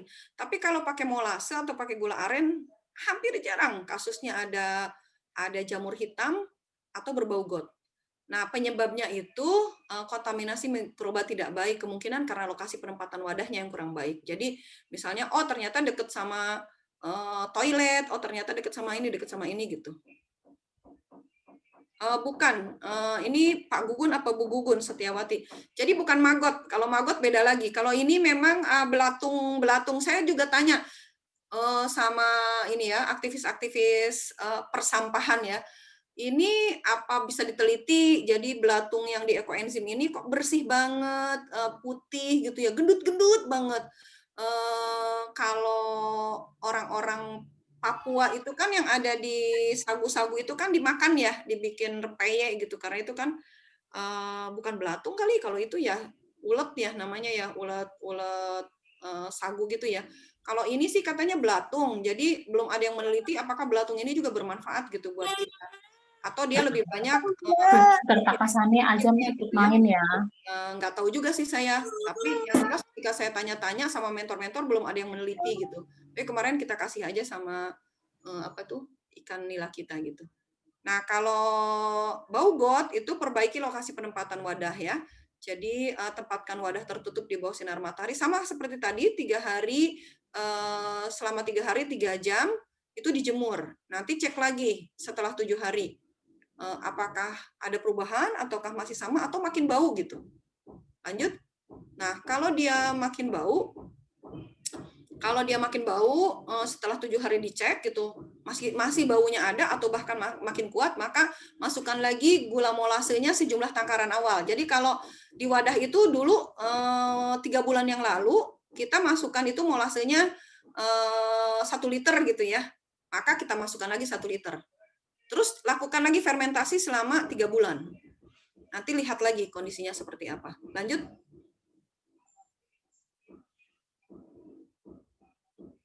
Ya. Nah, jika fermentasi berjalan dengan baik, larutan fermentasi itu beraroma alkohol ya selama 1 bulan. Beraroma asam segar seperti cuka setelah 3 bulan. Jadi kalau seger lah 1 bulan tuh seger-seger gitu ya. Apalagi kalau dia banyak kulit jeruknya. Seger banget lah gitu. Kemudian kemunculan lapisan jamur dan lapisan seperti jelly pada larutan fermentasi itu hal yang wajar. Nah kayak gitu tuh, yang kayak bawah ini ya. Ini kan, ini nih mama enzim nih. Wah itu dirindukan sama para aktivis pembuat ekoenzim. Karena jarang orang dapat rezeki ini. Nah ada teman saya, kan kalau kata mentor saya bilang gini, nanti kalau sudah di labeling tulis di situ harapan kamu sama ekoenzim itu apa gitu ya. Nah, yang lain kan ngerasa lebay nggak usah juga lah gitu ya. Nah, teman saya tuh orangnya serius banget gitu nanggepin kalau dikasih tahu mentor tuh didengar gitu ya. Terus dia tulis gini, I waiting for you gitu ya. Jadi saya tunggu kehadiranmu katanya gitu ya. Terus dikasih tanda love ya di labeling di wadahnya dia. Tahu nggak Bu? Itu dia sekarang baru 2 bulan apa 30 hari apa 1 bulan ya. Sudah ada calon ME-nya loh. Wah, rame tuh di grup aktivis pembuat ekoenzim di Ekoenzim Nusantara. Karena tidak semua orang dikasih rezeki itu ekoenzim mama enzim itu. Nah, nanti kalau pas kita buka 7 hari, 30 hari, 90 hari itu ada jamur-jamur putih ya, jamur-jamur putih nih seperti yang gambar di atas ya. Ini kan ada jamur-jamur putih di atasnya ya. Jadi ada ampas sampahnya, kemudian ada jamur-jamur putih. Nah, jamur-jamur putih itu manfaatnya sangat banyak. Bisa buat jerawat. Jadi kalau punya anak yang kena jerawat atau ibu ada jerawatnya, nggak usah pakai obat-obat dari kimia. Ambil, tempelin deh di jerawat kita gitu. Nah, itu lama-lama kering. Cuma kalau dia baru 7 hari, atau sepanjang waktu 7 hari itu kan setiap hari harus dibuang dulu gasnya ya. Jadi kalau dia ada tutup, udah keluar udara gitu, tutup lagi. Nggak perlu diaduk, diaduknya 7 hari aja kan. Iya. Yang itu namanya jamur pitra. Jamur pitra itu yang putih-putih yang dia bermanfaat buat kulit kita. Kalau ibu-ibu yang usianya sudah di atas 40-45 tahun, jamur pitra itu bikin kenceng kulit kita, Bu. Jadi ibu bisa tempelin, terus tempelin ke muka ibu, tempelin ke leher ibu ya. Ntar berapa hari kemudian tuh memang pada kenceng-kenceng gitu ya. Jadi keriput-keriput itu agak berkurang gitu ya. Nah biasanya makanya teman-teman aktivis pembuat ekoenzim itu ngaduknya pakai tangan dia gitu, nggak usah pakai alat lah, pakai tangan kita aja. Nah nanti tangan kita, lengan kita itu jadi seger gitu ya. Jadi yang tadinya kusam-kusam berkerut itu jadi seger lah, jadi bagus gitu ya. Jadi halus. Nah, cuma dia jamur pitra ini cuma tahan maksimal 3 hari ketika di hari ke-30. Kalau hari ke-30 kita buka untuk kita aduk, sebelum diaduk, jamur fitranya diambilin dulu pakai sendok plastik ya, sama wadahnya harus wadah plastik juga yang disimpan, taruh di kulkas bawah aja. Nah, selama 3 hari masih bisa dipakai, tapi setelah 3 hari nggak bisa. Tapi kalau yang 7 hari ada jamur fitra, kalau 3 hari jamur fitra itu, 7 hari jamur fitra tidak bisa disimpan. Jadi dia cuma bisa saat itu juga dipakai. Setelah itu nggak bisa lagi. Dan tidak boleh terlalu lama di kulit kita. Paling 2 menit lah. Nah, nanti itu juga tergantung dari kulit kita ya. Kalau kulit kitanya sensitif, nanti ada reaksi gatal-gatal gitu. Kalau kulitnya biasa sih biasanya bagus. Untuk yang cuma anak-anak saya karena tahu ini dari sampah mereka ngomong, "Oh, ntar malah muka aku jadi hancur" gitu. Padahal lagi pada jerawatan. Nggak mau pada pakai. Lanjut. Nah, ini Fitra dan Mama Enzim ya. Ini Fitra dan Mama Enzim. Jamur putih Fitra dan Mama Enzim itu bonus ya. Jadi tidak selalu muncul. Dan nggak perlu juga kita mikir gini, kok aku nggak ada fitranya ya, aku gagal ya bikin ekoenzimnya. Ya nggak juga sih. Ada jamur fitra dan Mama Enzim atau tidak ada menghasilkan jamur fitra atau dan Mama Enzim ini bukan menunjukkan kegagalan gitu ya. Bukan menunjukkan kegagalan. Mama Enzim ini ya tadi seperti saya sampaikan, jadi mirip seperti jamur Scooby yang dipakai buat fermentasi kombucha. Ya kalau teman-teman, kalau saya karena apa ya, dari sejak tahun berapa ya saya kampanyenya makanan sehat, minuman sehat dan seterusnya di warung sehat saya itu, karena tagline-nya juga warung sehat, minuman-minuman sehat yang dijual gitu, kombucha, kefir. Tapi ya gitu, tidak selalu tersedia, tergantung produksinya karena kita kan tidak pakai pengawet. Dan itu kan makin lama proses fermentasinya makin asam ya, tidak semua orang juga suka. Kalau orang-orang yang keto biasanya dia sangat suka dengan minuman-minuman fermentasi karena minuman fermentasi itu lebih baik buat tubuh kita. Jadi sel-sel kanker itu nggak mau hidup dalam tubuh kita karena minuman kita terfermentasi itu dia alkalinya ya yang tinggi ya. Jadi memang mirip lapisan Mama Enzim itu mirip seperti Scooby lah. Kalau teman-teman pernah bikin kombucha ya dari air gula itu ya kira-kira seperti itulah. Tapi beda gitu ya, bukan Scooby, tapi dia Mama Enzim. Oke, lanjut. Ini mah bonus aja lah. Bukan menunjukkan gagal dan berhasilnya proses pembuatan ekoenzim. Lanjut, Mbak. Lanjut. Masih ada nggak? Oke, ini yang tadi saya bilang ya, sudah saya sampaikan bisa untuk manfaat sehari-hari. Lanjut lagi. Nah, ini manfaat sehari-harinya juga. Bisa jadi pembersih alami, pemurni udara, sanitizer, sabun cuci pakaian, sabun cuci piring, penghilang mampet WC. Saya kemarin ini saya kok cium agak bau, teman-teman suka nyium bau ini nggak, aroma yang nggak enak di baksing kita ya, di dapur ya. Aroma kayak ada tumpukan sampah di leher angsanya baksing kita ya. Tuh aromanya kan suka keluar ya. Kok agak bau ya?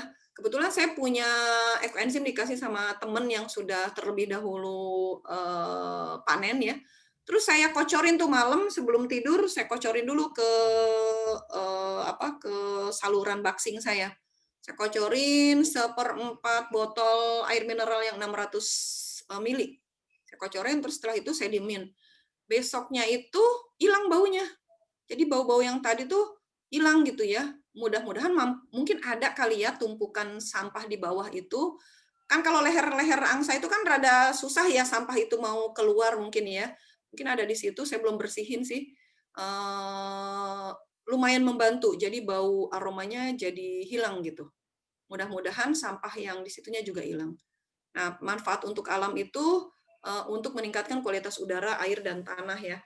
Jadi saya rencananya, saya udah bilang sama Pak RW di lingkungan saya juga, Pak, kalau nanti saya panen, kita bikin gerakan semprot Taman Royal 2 pakai ekoenzim yuk Pak, yuk gitu. Jadi kayak fogging ya, fogging DBD kan, kalau itu kan ngeluarin racun ya, makanya pada keluar-keluar tuh, kecoa segala macam ya dari tanah.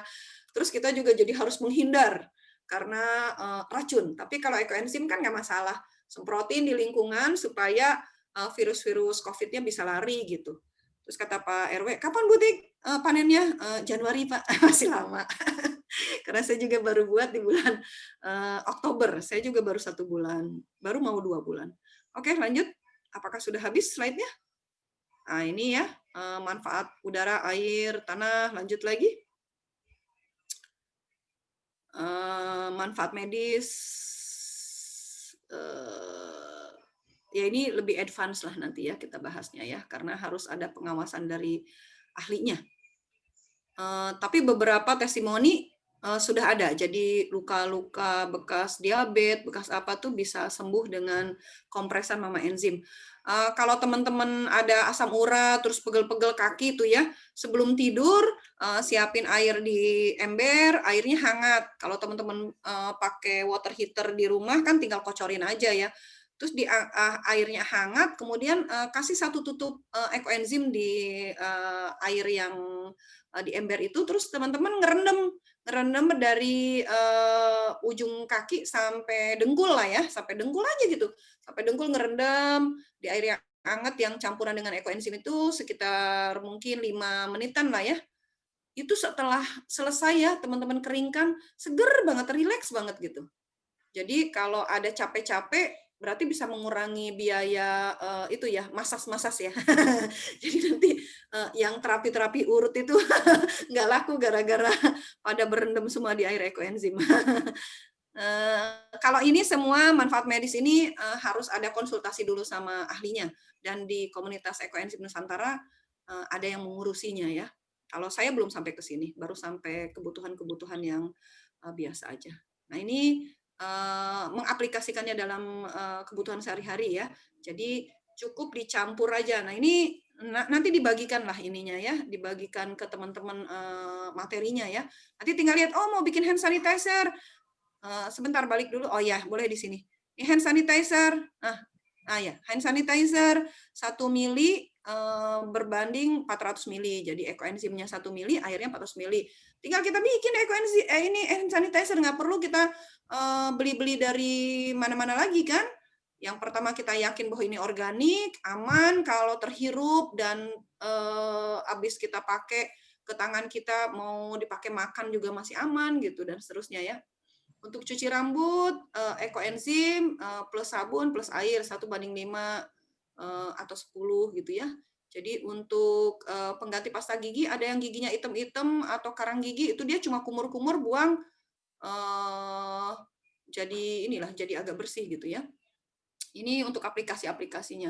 Nanti boleh saya serahkan ke panitia bagaimana membaginya ke teman-teman, apakah blek-blekan semua dibagi atau bagaimana ya, dipersilahkan kebijakannya ke panitia. Kemudian ini campuran sabun mandi untuk aplikasi ini, untuk yang botak-botak kepalanya atau rontok ya. Tapi harus hati-hati aplikasinya juga, kadang ada yang model kulit kepalanya sensitif, yang ada tambah rontok karena agak panas ya ekoenzim ini. Jadi harus juga hati-hati mengaplikasi ke sampo yang biasa kita pakai. Nah ini jamur pitra yang tadi saya bilang. Nah ini mama enzim yang bawah. Jadi untuk ngompres, lihat mama enzimnya segede-gede itu ya, seluas-luas itu. Untuk ngompres gitu ya, yang demam, yang sakit apa, itu bisa pakai mama enzim. Kalau di luar negeri itu mama enzim ini dipelihara banget gitu ya, disayang-sayang lah karena langka lah ya, dia bisa kita belum ketemu rumusnya bisa sampai menghasilkan mama enzim itu kayak gimana sih, apakah BO-nya harus tertentu sehingga bisa menghasilkan mama enzim, belum ada penelitiannya gitu. Jadi ya berdoa aja lah, kalau dikasih ya seru gitu ya. Oke. Sudah selesai kayaknya ya Mbak Hestu ya. Waktu saya sudah lebih hampir 15 menit, mohon maaf kelebihan.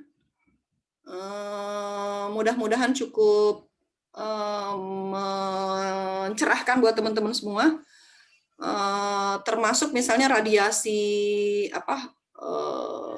laptop, handphone itu bisa juga pakai ekoenzim. Jadi taruh aja di botol air mineral, terus dekatkan dengan gadget yang kita gunakan. Insya Allah bisa mengurangi radiasi berbahaya ke diri kita gitu ya, mata, tubuh dan seterusnya. Mohon maaf kalau ada yang kurang berkenan dari apa yang saya sampaikan.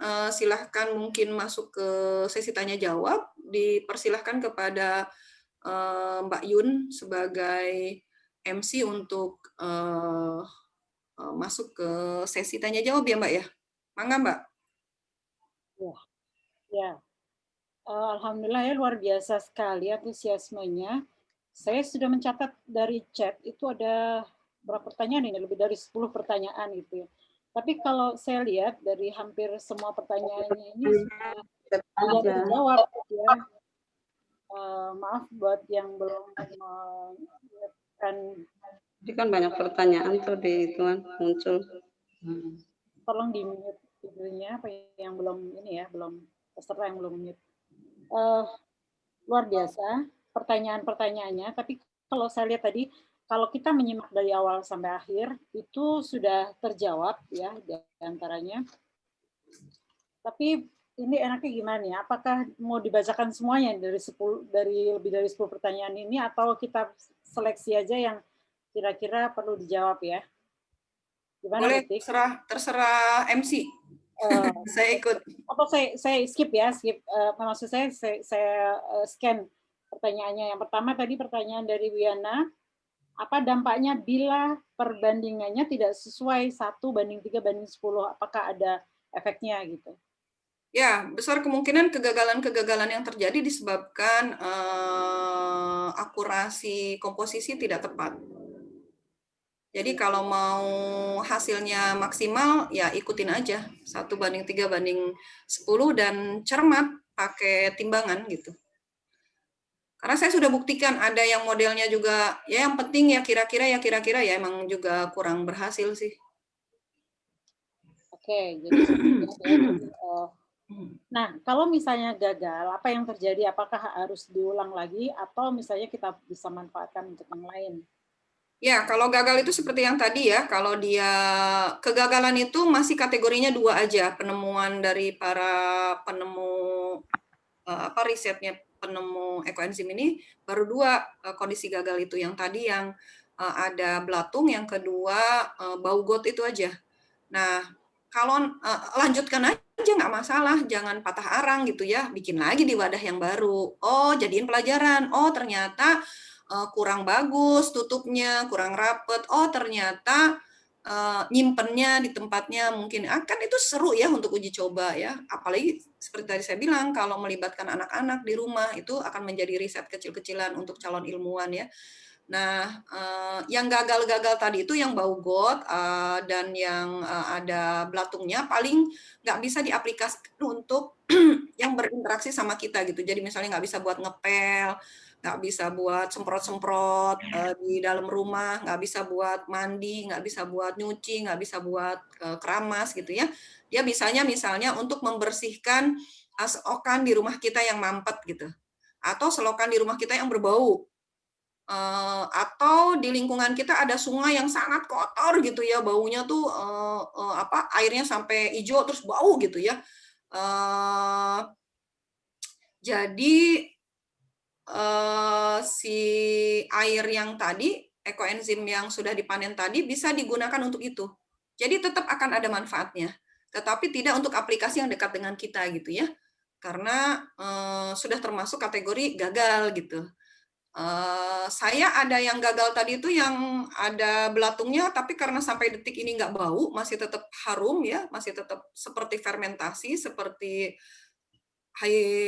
seperti apa itu peyem tadi itu, makanya saya masih pertahankan karena nanti saya siapkan untuk kebetulan di warung sehat itu ada tampungan-tampungan air dari masyarakat yang kita kumpulkan gitu, tampungan pembuangan air masyarakat itu kan kotor ya dari limbah-limbah masyarakat. Nah, rencana mau saya tumpahkan ekoenzim itu ke situ supaya terbantu proses penjernihannya.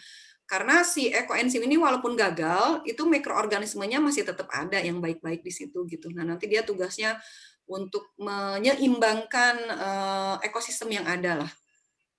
Kayak misalnya saya udah pernah uji coba ada di satu tampungan air di tempat saya itu saya tanemin lele mati, ya wajar lah anaknya mati gitu ya, belum kuat limbahnya terlalu pekat gitu.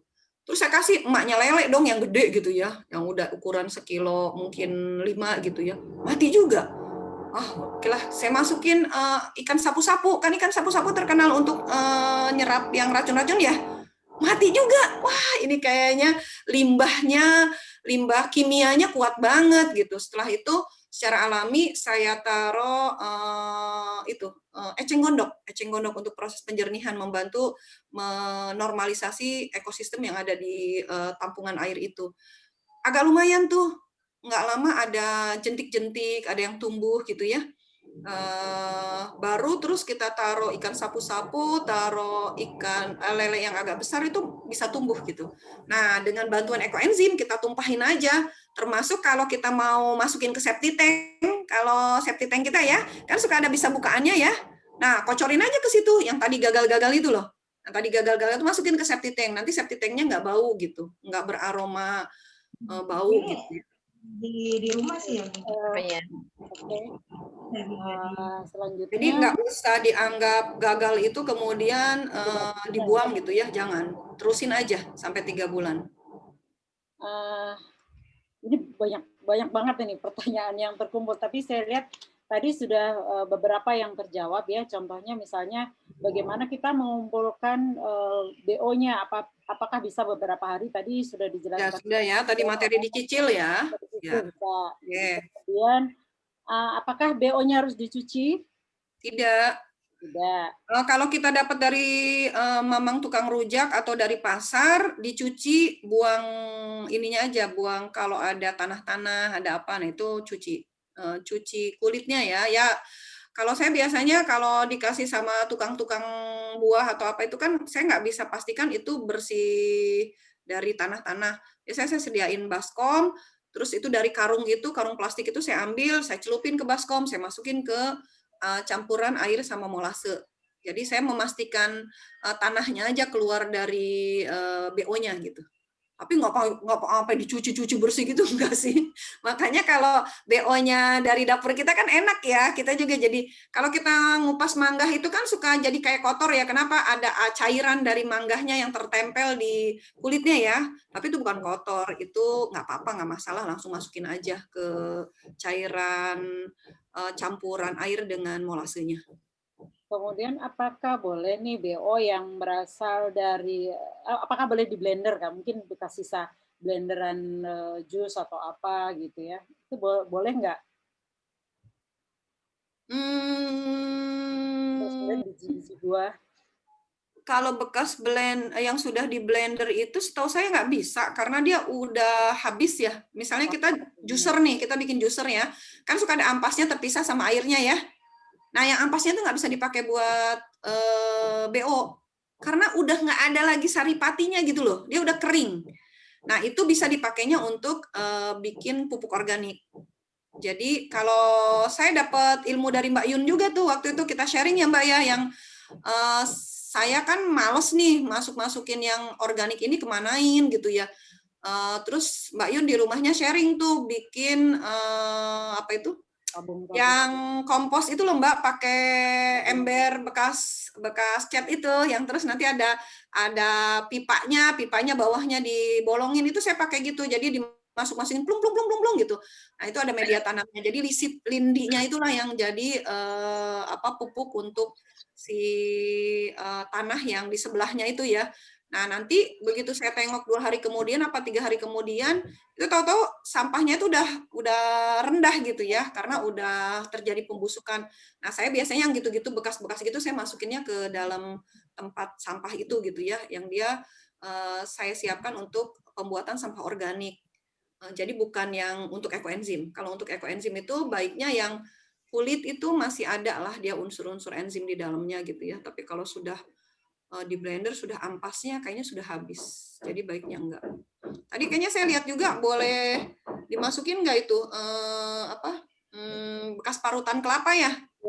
Nah itu kan tadi ada ya yang tidak diperbolehkan itu yang mengandung lemak ya, berarti kelapa termasuk mengandung lemak, itu tidak boleh dimasukkan. Ya, mungkin bertanyanya kan sebelum selesai penjelasan, jadi Ya, jadi ya nggak apa-apa sih, lagi semangat kan. luar biasa. Terus kemudian untuk hasil yang baik, apakah ada dari campuran sayur dengan buah atau sayur saja atau apa namanya seperti itu, tentang campuran buah atau sayur saja atau buah saja gitu tuh hasilnya ada perbedaan nggak? Kalau hasil saya belum tahu ya, karena saya juga belum panen. Tapi kalau saya dapat hasil panenan dari teman-teman saya suka tanya, ini apa aja isinya? Oh, pantesan ini kebanyakan sayuran, aromanya kurang kuat. Jadi saya pernah dapat itu kangkung, sawi. Jadi banyak sayurannya daripada buahnya, kulit buahnya. Jadi kayaknya 7 macam itu 2-nya buah, 5-nya sayuran gitu. Terus warnanya juga agak hitam gitu, agak tua lah coklatnya ya. Dicium juga, kerasa banget cium rasa aroma kangkung. Aroma kangkung kan gitu ya rasanya ya. Enaknya dirasa gitu, bukan dicium. Nah, tapi saya dapat juga dari teman, kok aromanya enak ya, wangi. Saya tanya, oh dia lebih banyak kulit buahnya daripada sayurannya. Seperti tadi saya bilang, disarankan lebih banyak kulit buahnya daripada sayurannya. Komposisinya itu 2:5 ya. Jadi kalau 7 macam berarti 2 macamnya sayuran, 5 macamnya buah. Dan disarankan memang kalau mau yang wangi ya yang itu kulit-kulit aneka jeruk. Ya. Ada campurannya itulah. Jadi kalau misalnya mau dicampur macam-macam ada jeruknya gitu. Nah itu enak lah wanginya. Saya punya pengalaman itu untuk saya bikin dari jeruk sunkist ya. Kebetulan saya beli, saya dapat kiriman jeruk sunkist itu banyak. Kemudian kulitnya saya bikin itu hasilnya dia lebih jernih. Kemudian wanginya itu wangi sunkist banget gitu. Jadi itu bisa diaplikasikan untuk apa saja gitu. Ya, sampai saya nyoba untuk ramas gitu ya. Karena terus terang saya ini nopo ya, no shampoo. Nopo itu no shampoo. Jadi salah satu cara saya untuk menghindari bahan kimia ke kepala saya itu adalah dengan nopo, no shampoo. Tapi saya masih pakai conditioner sesekali. Nah, biasanya saya gunakan alat teh gitu ya. Itu efeknya adalah di usia saya yang sekarang, saya walaupun banyak ubannya, tapi tidak semasif ketika saya tadinya pakai shampoo. Itu jadi uban itu hanya ada di di bagian depan aja gitu ya, yang bagian dalamnya itu masih hitam. Itu diantaranya setelah sekian tahun ya, 3 tahunan gitu. Dan akhirnya saya mencoba juga dari Nopo ini saya menggunakan ekoenzim. Nah, ketika saya bikin ekoenzim dari jeruk sunkist itu aromanya enak banget, seger banget gitu ya. Dan itu hasilnya wanginya itu enak di rambut juga gitu. Jadi cuman ini sebagai tambahan pengalaman ada testimoni ya yang merendam kakinya dengan air hangat yang dicampur dengan ekoenzim itu ternyata menghilangkan lelah-lelah gitu. Jadi kayak detox gitu ya. Gitu. Jadi itu yang belum saya coba yang itu. Tapi kalau untuk ke badan itu sudah mencoba saya. Kemudian ini sebenarnya sepertinya sudah banyak yang sudah banyak yang terjawab. Oh ya, tentang penempatan ekoenzim, apakah bisa ditempatkan di teras? Mungkin terasnya ini bisa terkena sinar matahari langsung, tapi dia ditutup dengan kresek hitam. Bisa nggak? Oh, jadi halamannya, terasnya kena sinar matahari langsung? Mungkin, jadi atau mungkin kan karena terbuka, jadi ada. Ya, prinsipnya boleh ditempatkan di mana aja, tapi nggak boleh kena sinar matahari langsung. Nah, jadi prinsipnya itu yang dipakai. Di teras boleh nggak? Boleh selama nggak kena sinar matahari langsung. Tapi pengalaman saya yang tadi, teras saya tuh teras yang termasuk teras bersih lah ya, nggak ada tikus, tai-tai tikus di pojokan tuh nggak ada. Kemudian nggak deket juga sama tempat sampah. Tapi yang tadi ada belatung itu karena saya simpennya di teras. Mungkin dia kena hujan ketika tampias gitu ya. Mungkin juga terkontaminasi, saya nggak ngerti deh. Tapi semua wadah yang saya simpan di teras itu ada belatungnya. Jadi saya punya 3 wadah. yang satu 5 liter, yang dua 60 liter, 60. Nah itu yang ada belatungnya itu. Jadi analisa saya, karena itu disimpannya di luar, kena tampias hujan, kebayang nggak sama kita di situ kan ada makhluk hidup ya, kemudian ditaruhnya sembarangan gitu kan, kebayang nggak kayak apa rasanya dia diperlakukan sama kita gitu ya, maka dia tidak memberikan balasan yang baik juga ke kita gitu. Nah setelah itu semua wadah-wadah yang diproduksi berikutnya saya taruhnya di ruang makan. Jadi mereka dengar kalau kita lagi diskusi di tempat makan. Terus kalau itu suka diajak ngomong gitu ya, nggak boleh lagi ada belatungnya ya, menghasilkan pitra ya gitu. Jadi suka diajak ngomong aja. Dan memang saya nggak ngerti ya, seperti juga penemuan tentang perlakuan terhadap air ya yang dilakukan oleh orang Jepang itu kan, air itu kalau diajak bicara dengan doa-doa, dengan kebaikan, tentu dia juga molekulnya jadi bagus gitu ya, konfigurasi molekulnya. Sama seperti kalau air dimaki-maki kan gitu ya. Makanya kenapa air zam-zam itu bermanfaat yang sangat baik buat kita, karena dia nggak ada yang berhenti gitu ya, melafazkan kalimat Allah itu yang baik-baik sepanjang waktunya gitu. Sementara di bawahnya itu ada sumur zam-zam gitu ya, di Masjidil Haram itu ya, kebayanglah bagaimana baiknya itu air ya. Jadi sama seperti ketika kita membuat ekoenzim, kalau diajak ngobrol, kalau kita nanam kan gitu juga ya. Saya juga sih bilang, ya kenapa sih pada mati? Emang nggak suka ya sama aku ya? Karena aku jadi nggak enak sama yang ngasih gitu pohonnya. Salah aku di mana gitu? Iya sih kemarin lupa nyiram, maaf ya. Jadi mungkin kalau sekilas-sekilas orang lihat kayak orang gila juga gitu ya. Tapi saya memang biasa begitu sama botol-botol ekoenzim yang ada gitu. Terus sama tanaman-tanaman yang suka begitu deh. Terus suka pelan-pelan juga. Besok berbunga ya. Jadi ya, kok belum pada keluar sih? Saya udah tabur gitu ya, benih-benih itu belum pada keluar gitu. Kenapa sih kok belum pada keluar? Nggak nyaman ya tempatnya gitu.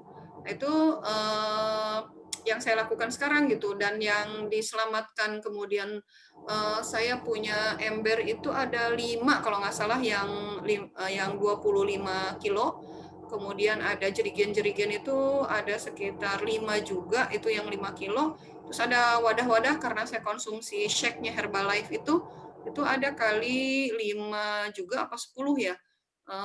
Malah saya simpan di meja bar saya di rumah gitu ya, ada meja seperti bar itu ya, dekat pembatas antara ruang tengah sama ruang makan saya, itu ditaruh di situ gitu. Jadi mereka menyatu sama kita. Itu ternyata nggak ada problem gitu sama mereka ketika begitu. Dimuliakan lah ya makhluk-makhluk kecil-kecil itu, karena kita meyakini bahwa mereka juga hidup gitu, bahwa mereka juga bagian dari makhluknya Allah gitu.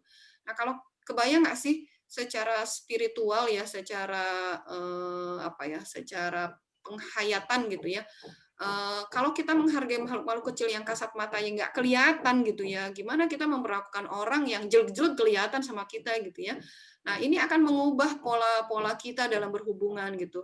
Nanti ketika kita berhubungan sama anak, berhubungan sama suami, berhubungan sama teman, berhubungan sama siapa itu, sedikit banyak dampaknya ada dari bagaimana kita membiasakan diri berhubungan sama makhluk-makhluk kecil yang nggak kelihatan. Mungkin kalau orang-orang itu nggak kelihatan inilah, pakai mana tuh mikroba-mikroba kecilnya nggak kelihatan, udah biarin aja lah, manja amat sih, pengen yang aman-aman, yang nyaman-nyaman gitu, nggak menghargai ya. Nah, biasanya kalau perilaku seperti itu ya akan berdampak juga pada kehidupan dia gitu. Jadi saya rasa secara kualitas hidup tuh akan semakin meningkat lah kitanya gitu ya kalau kita memperlakukan secara baik. Jadi pada prinsipnya tadi itu aja, pegang di tempat yang nggak boleh deket toilet, tempat sampah, karena sinar matahari secara langsung. Oh ternyata memadai di luar, tapi kok kayaknya kena tampias hujan, ya nggak tahu lah nanti malam suasananya gimana di luar, dan seterusnya gitu ya. Jadi ya perlakukan secara baik bahwa di dalam wadah itu ada makhluk hidup dari Allah yang nggak kelihatan sama mata kita. Gitu sih kalau dari saya, Mbak Yun. Tadi ada pertanyaan itu ya, tapi udah dijawab sama temennya juga sih. Ada yang jual nggak? Ada di online shop. Nah, kalau kami di komunitas Ekoenzim Nusantara ini, kami tidak berjualan ekoenzim ya. Kenapa? Dr. Ropusan aja dia tidak mengkomersilkan ilmunya gitu ya. Penemuan beliau, penelitian selama 30 tahun, beliau tuh siapa sih gitu ya. Kita umat Islam kan ketika kita punya sesuatu, kemudian ilmu kita dimanfaatkan orang, maka selama dia menggunakan ilmu kita itu, pahalanya kan kita dapat juga ya, tanpa mengurangi pahala dia. Kan kita lagi numpuk-numpuk pahala yang bisa passive income ya, kalau kata orang-orang MLM ya, passive income itu. Kalau kita udah meninggal, kita nggak ada peluang amal soleh lagi kan, orang-orang yang melakukan kebaikan itu dicatat sama Allah, terus nyampe ke kita juga di alam kubur, ya nggak sih? Nah, beliau saja yang menemukan itu tidak mengkomersilkan penemuan ini. Kebayang nggak kalau dia patenkan, kalau dia banyak banget duitnya dia gitu ya. Tapi karena kecintaan beliau sama bumi ini gitu ya, maka beliau sedekahkan. Kalau bahasa kita sedekah, kalau bahasa beliau ya nggak sedekah lah ya. Dibagikan secara cuma-cuma ke seluruh negeri ini ya, ke seluruh dunia, agar semakin banyak orang-orang yang terbangun awareness-nya untuk memelihara bumi gitu ya. Masa kita yang dapat terus kita bisa bikin gratis pula gitu ya dari sampah-sampah rumah kita, terus kita mau jual gitu ya. Nah, oleh karena itu peluangnya ada di mana kalau kita mau bisnis ya, peluangnya di jual molasenya, mungkin saya nggak tahu ya, tapi sampai saat ini sih pelatihan-pelatihan juga banyak yang nggak berbayar kalau ekoenzim gitu ya. Bahkan ada pilot project-nya di Kelurahan Sukaluyu di Bandung itu, komunitas Ekoenzim Nusantara ini bekerja sama dengan pemerintah setempat ya, dalam hal ini kelurahannya itu melakukan penyemprotan di lingkungan Sukaluyu, di Kelurahan Sukaluyu. Kalau dilihat dari secara materi kan ngapain juga dia menghabis-habiskan, dia harus bayar orang yang nyemprotnya dong, dia harus bayar sewa mesinnya ya kan, karena itu pakai mesin ya kalau semprot-semprot itu ya, pakai alat. Dia harus bayar sopirnya, dia harus bayar sewa mobil kolbaknya ya. Tapi karena dedikasinya sangat tinggi untuk kecintaan memelihara buminya, maka dia punya keyakinan ketika dia melakukan satu proses perbaikan pada alam semesta ini, ya nanti dibales lah sama alam semesta ini buat dia gitu kan pemahamannya ya.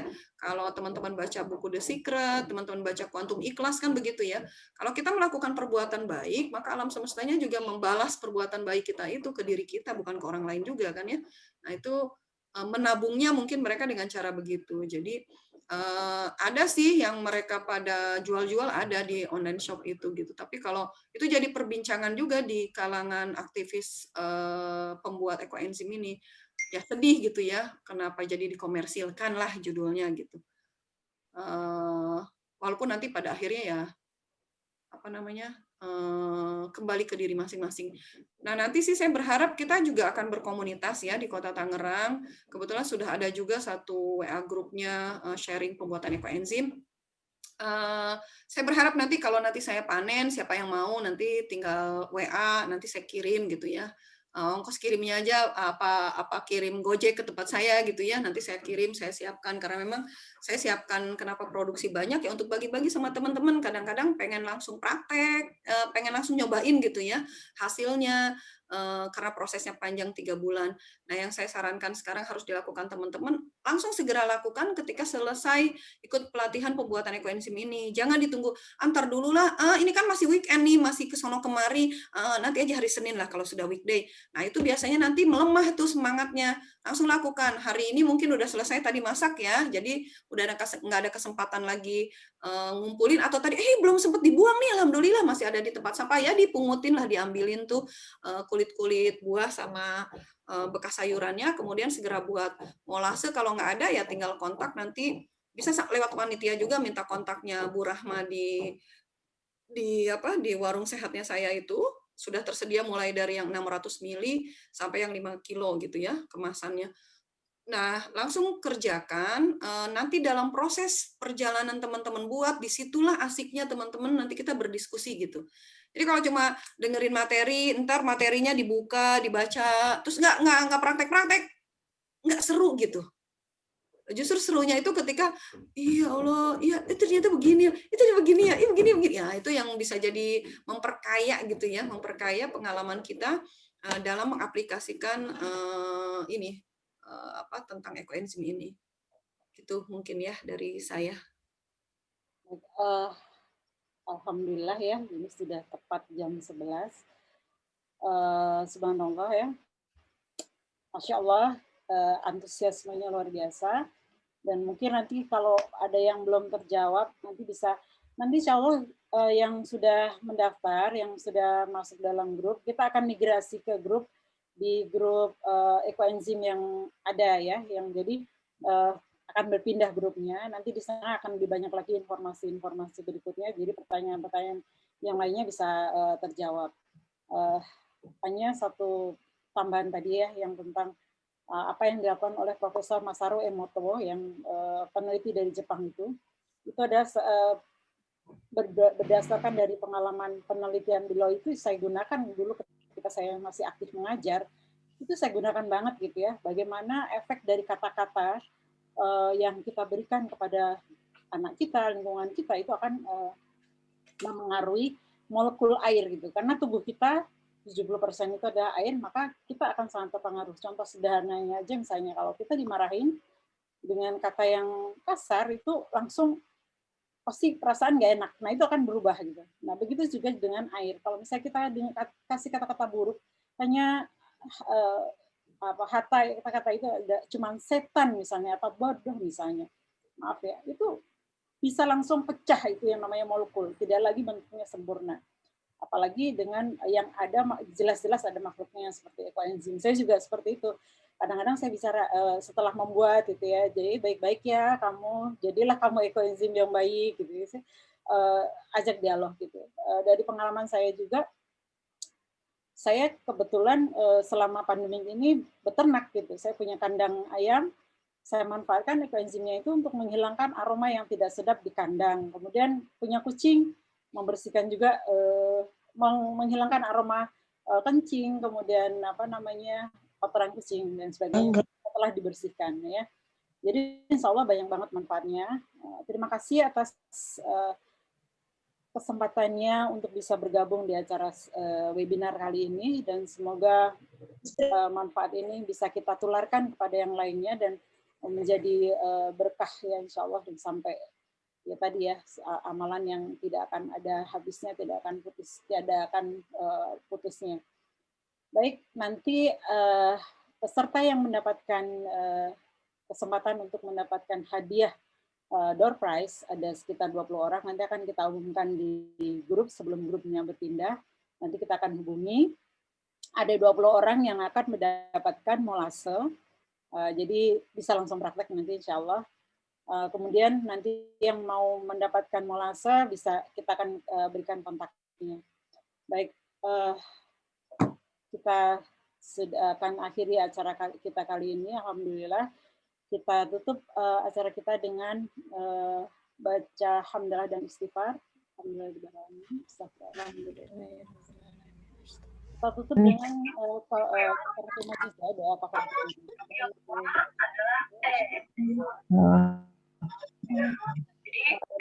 beda dengan kurangnya, saya mohon maaf apabila ada kesalahan dan kekurangan. Kami seluruh panitia memohon maaf sebesar-besarnya. Billahi taufiq wal hidayah. Wassalamualaikum warahmatullahi wabarakatuh. Selamat beraktivitas. Mbak di foto nih.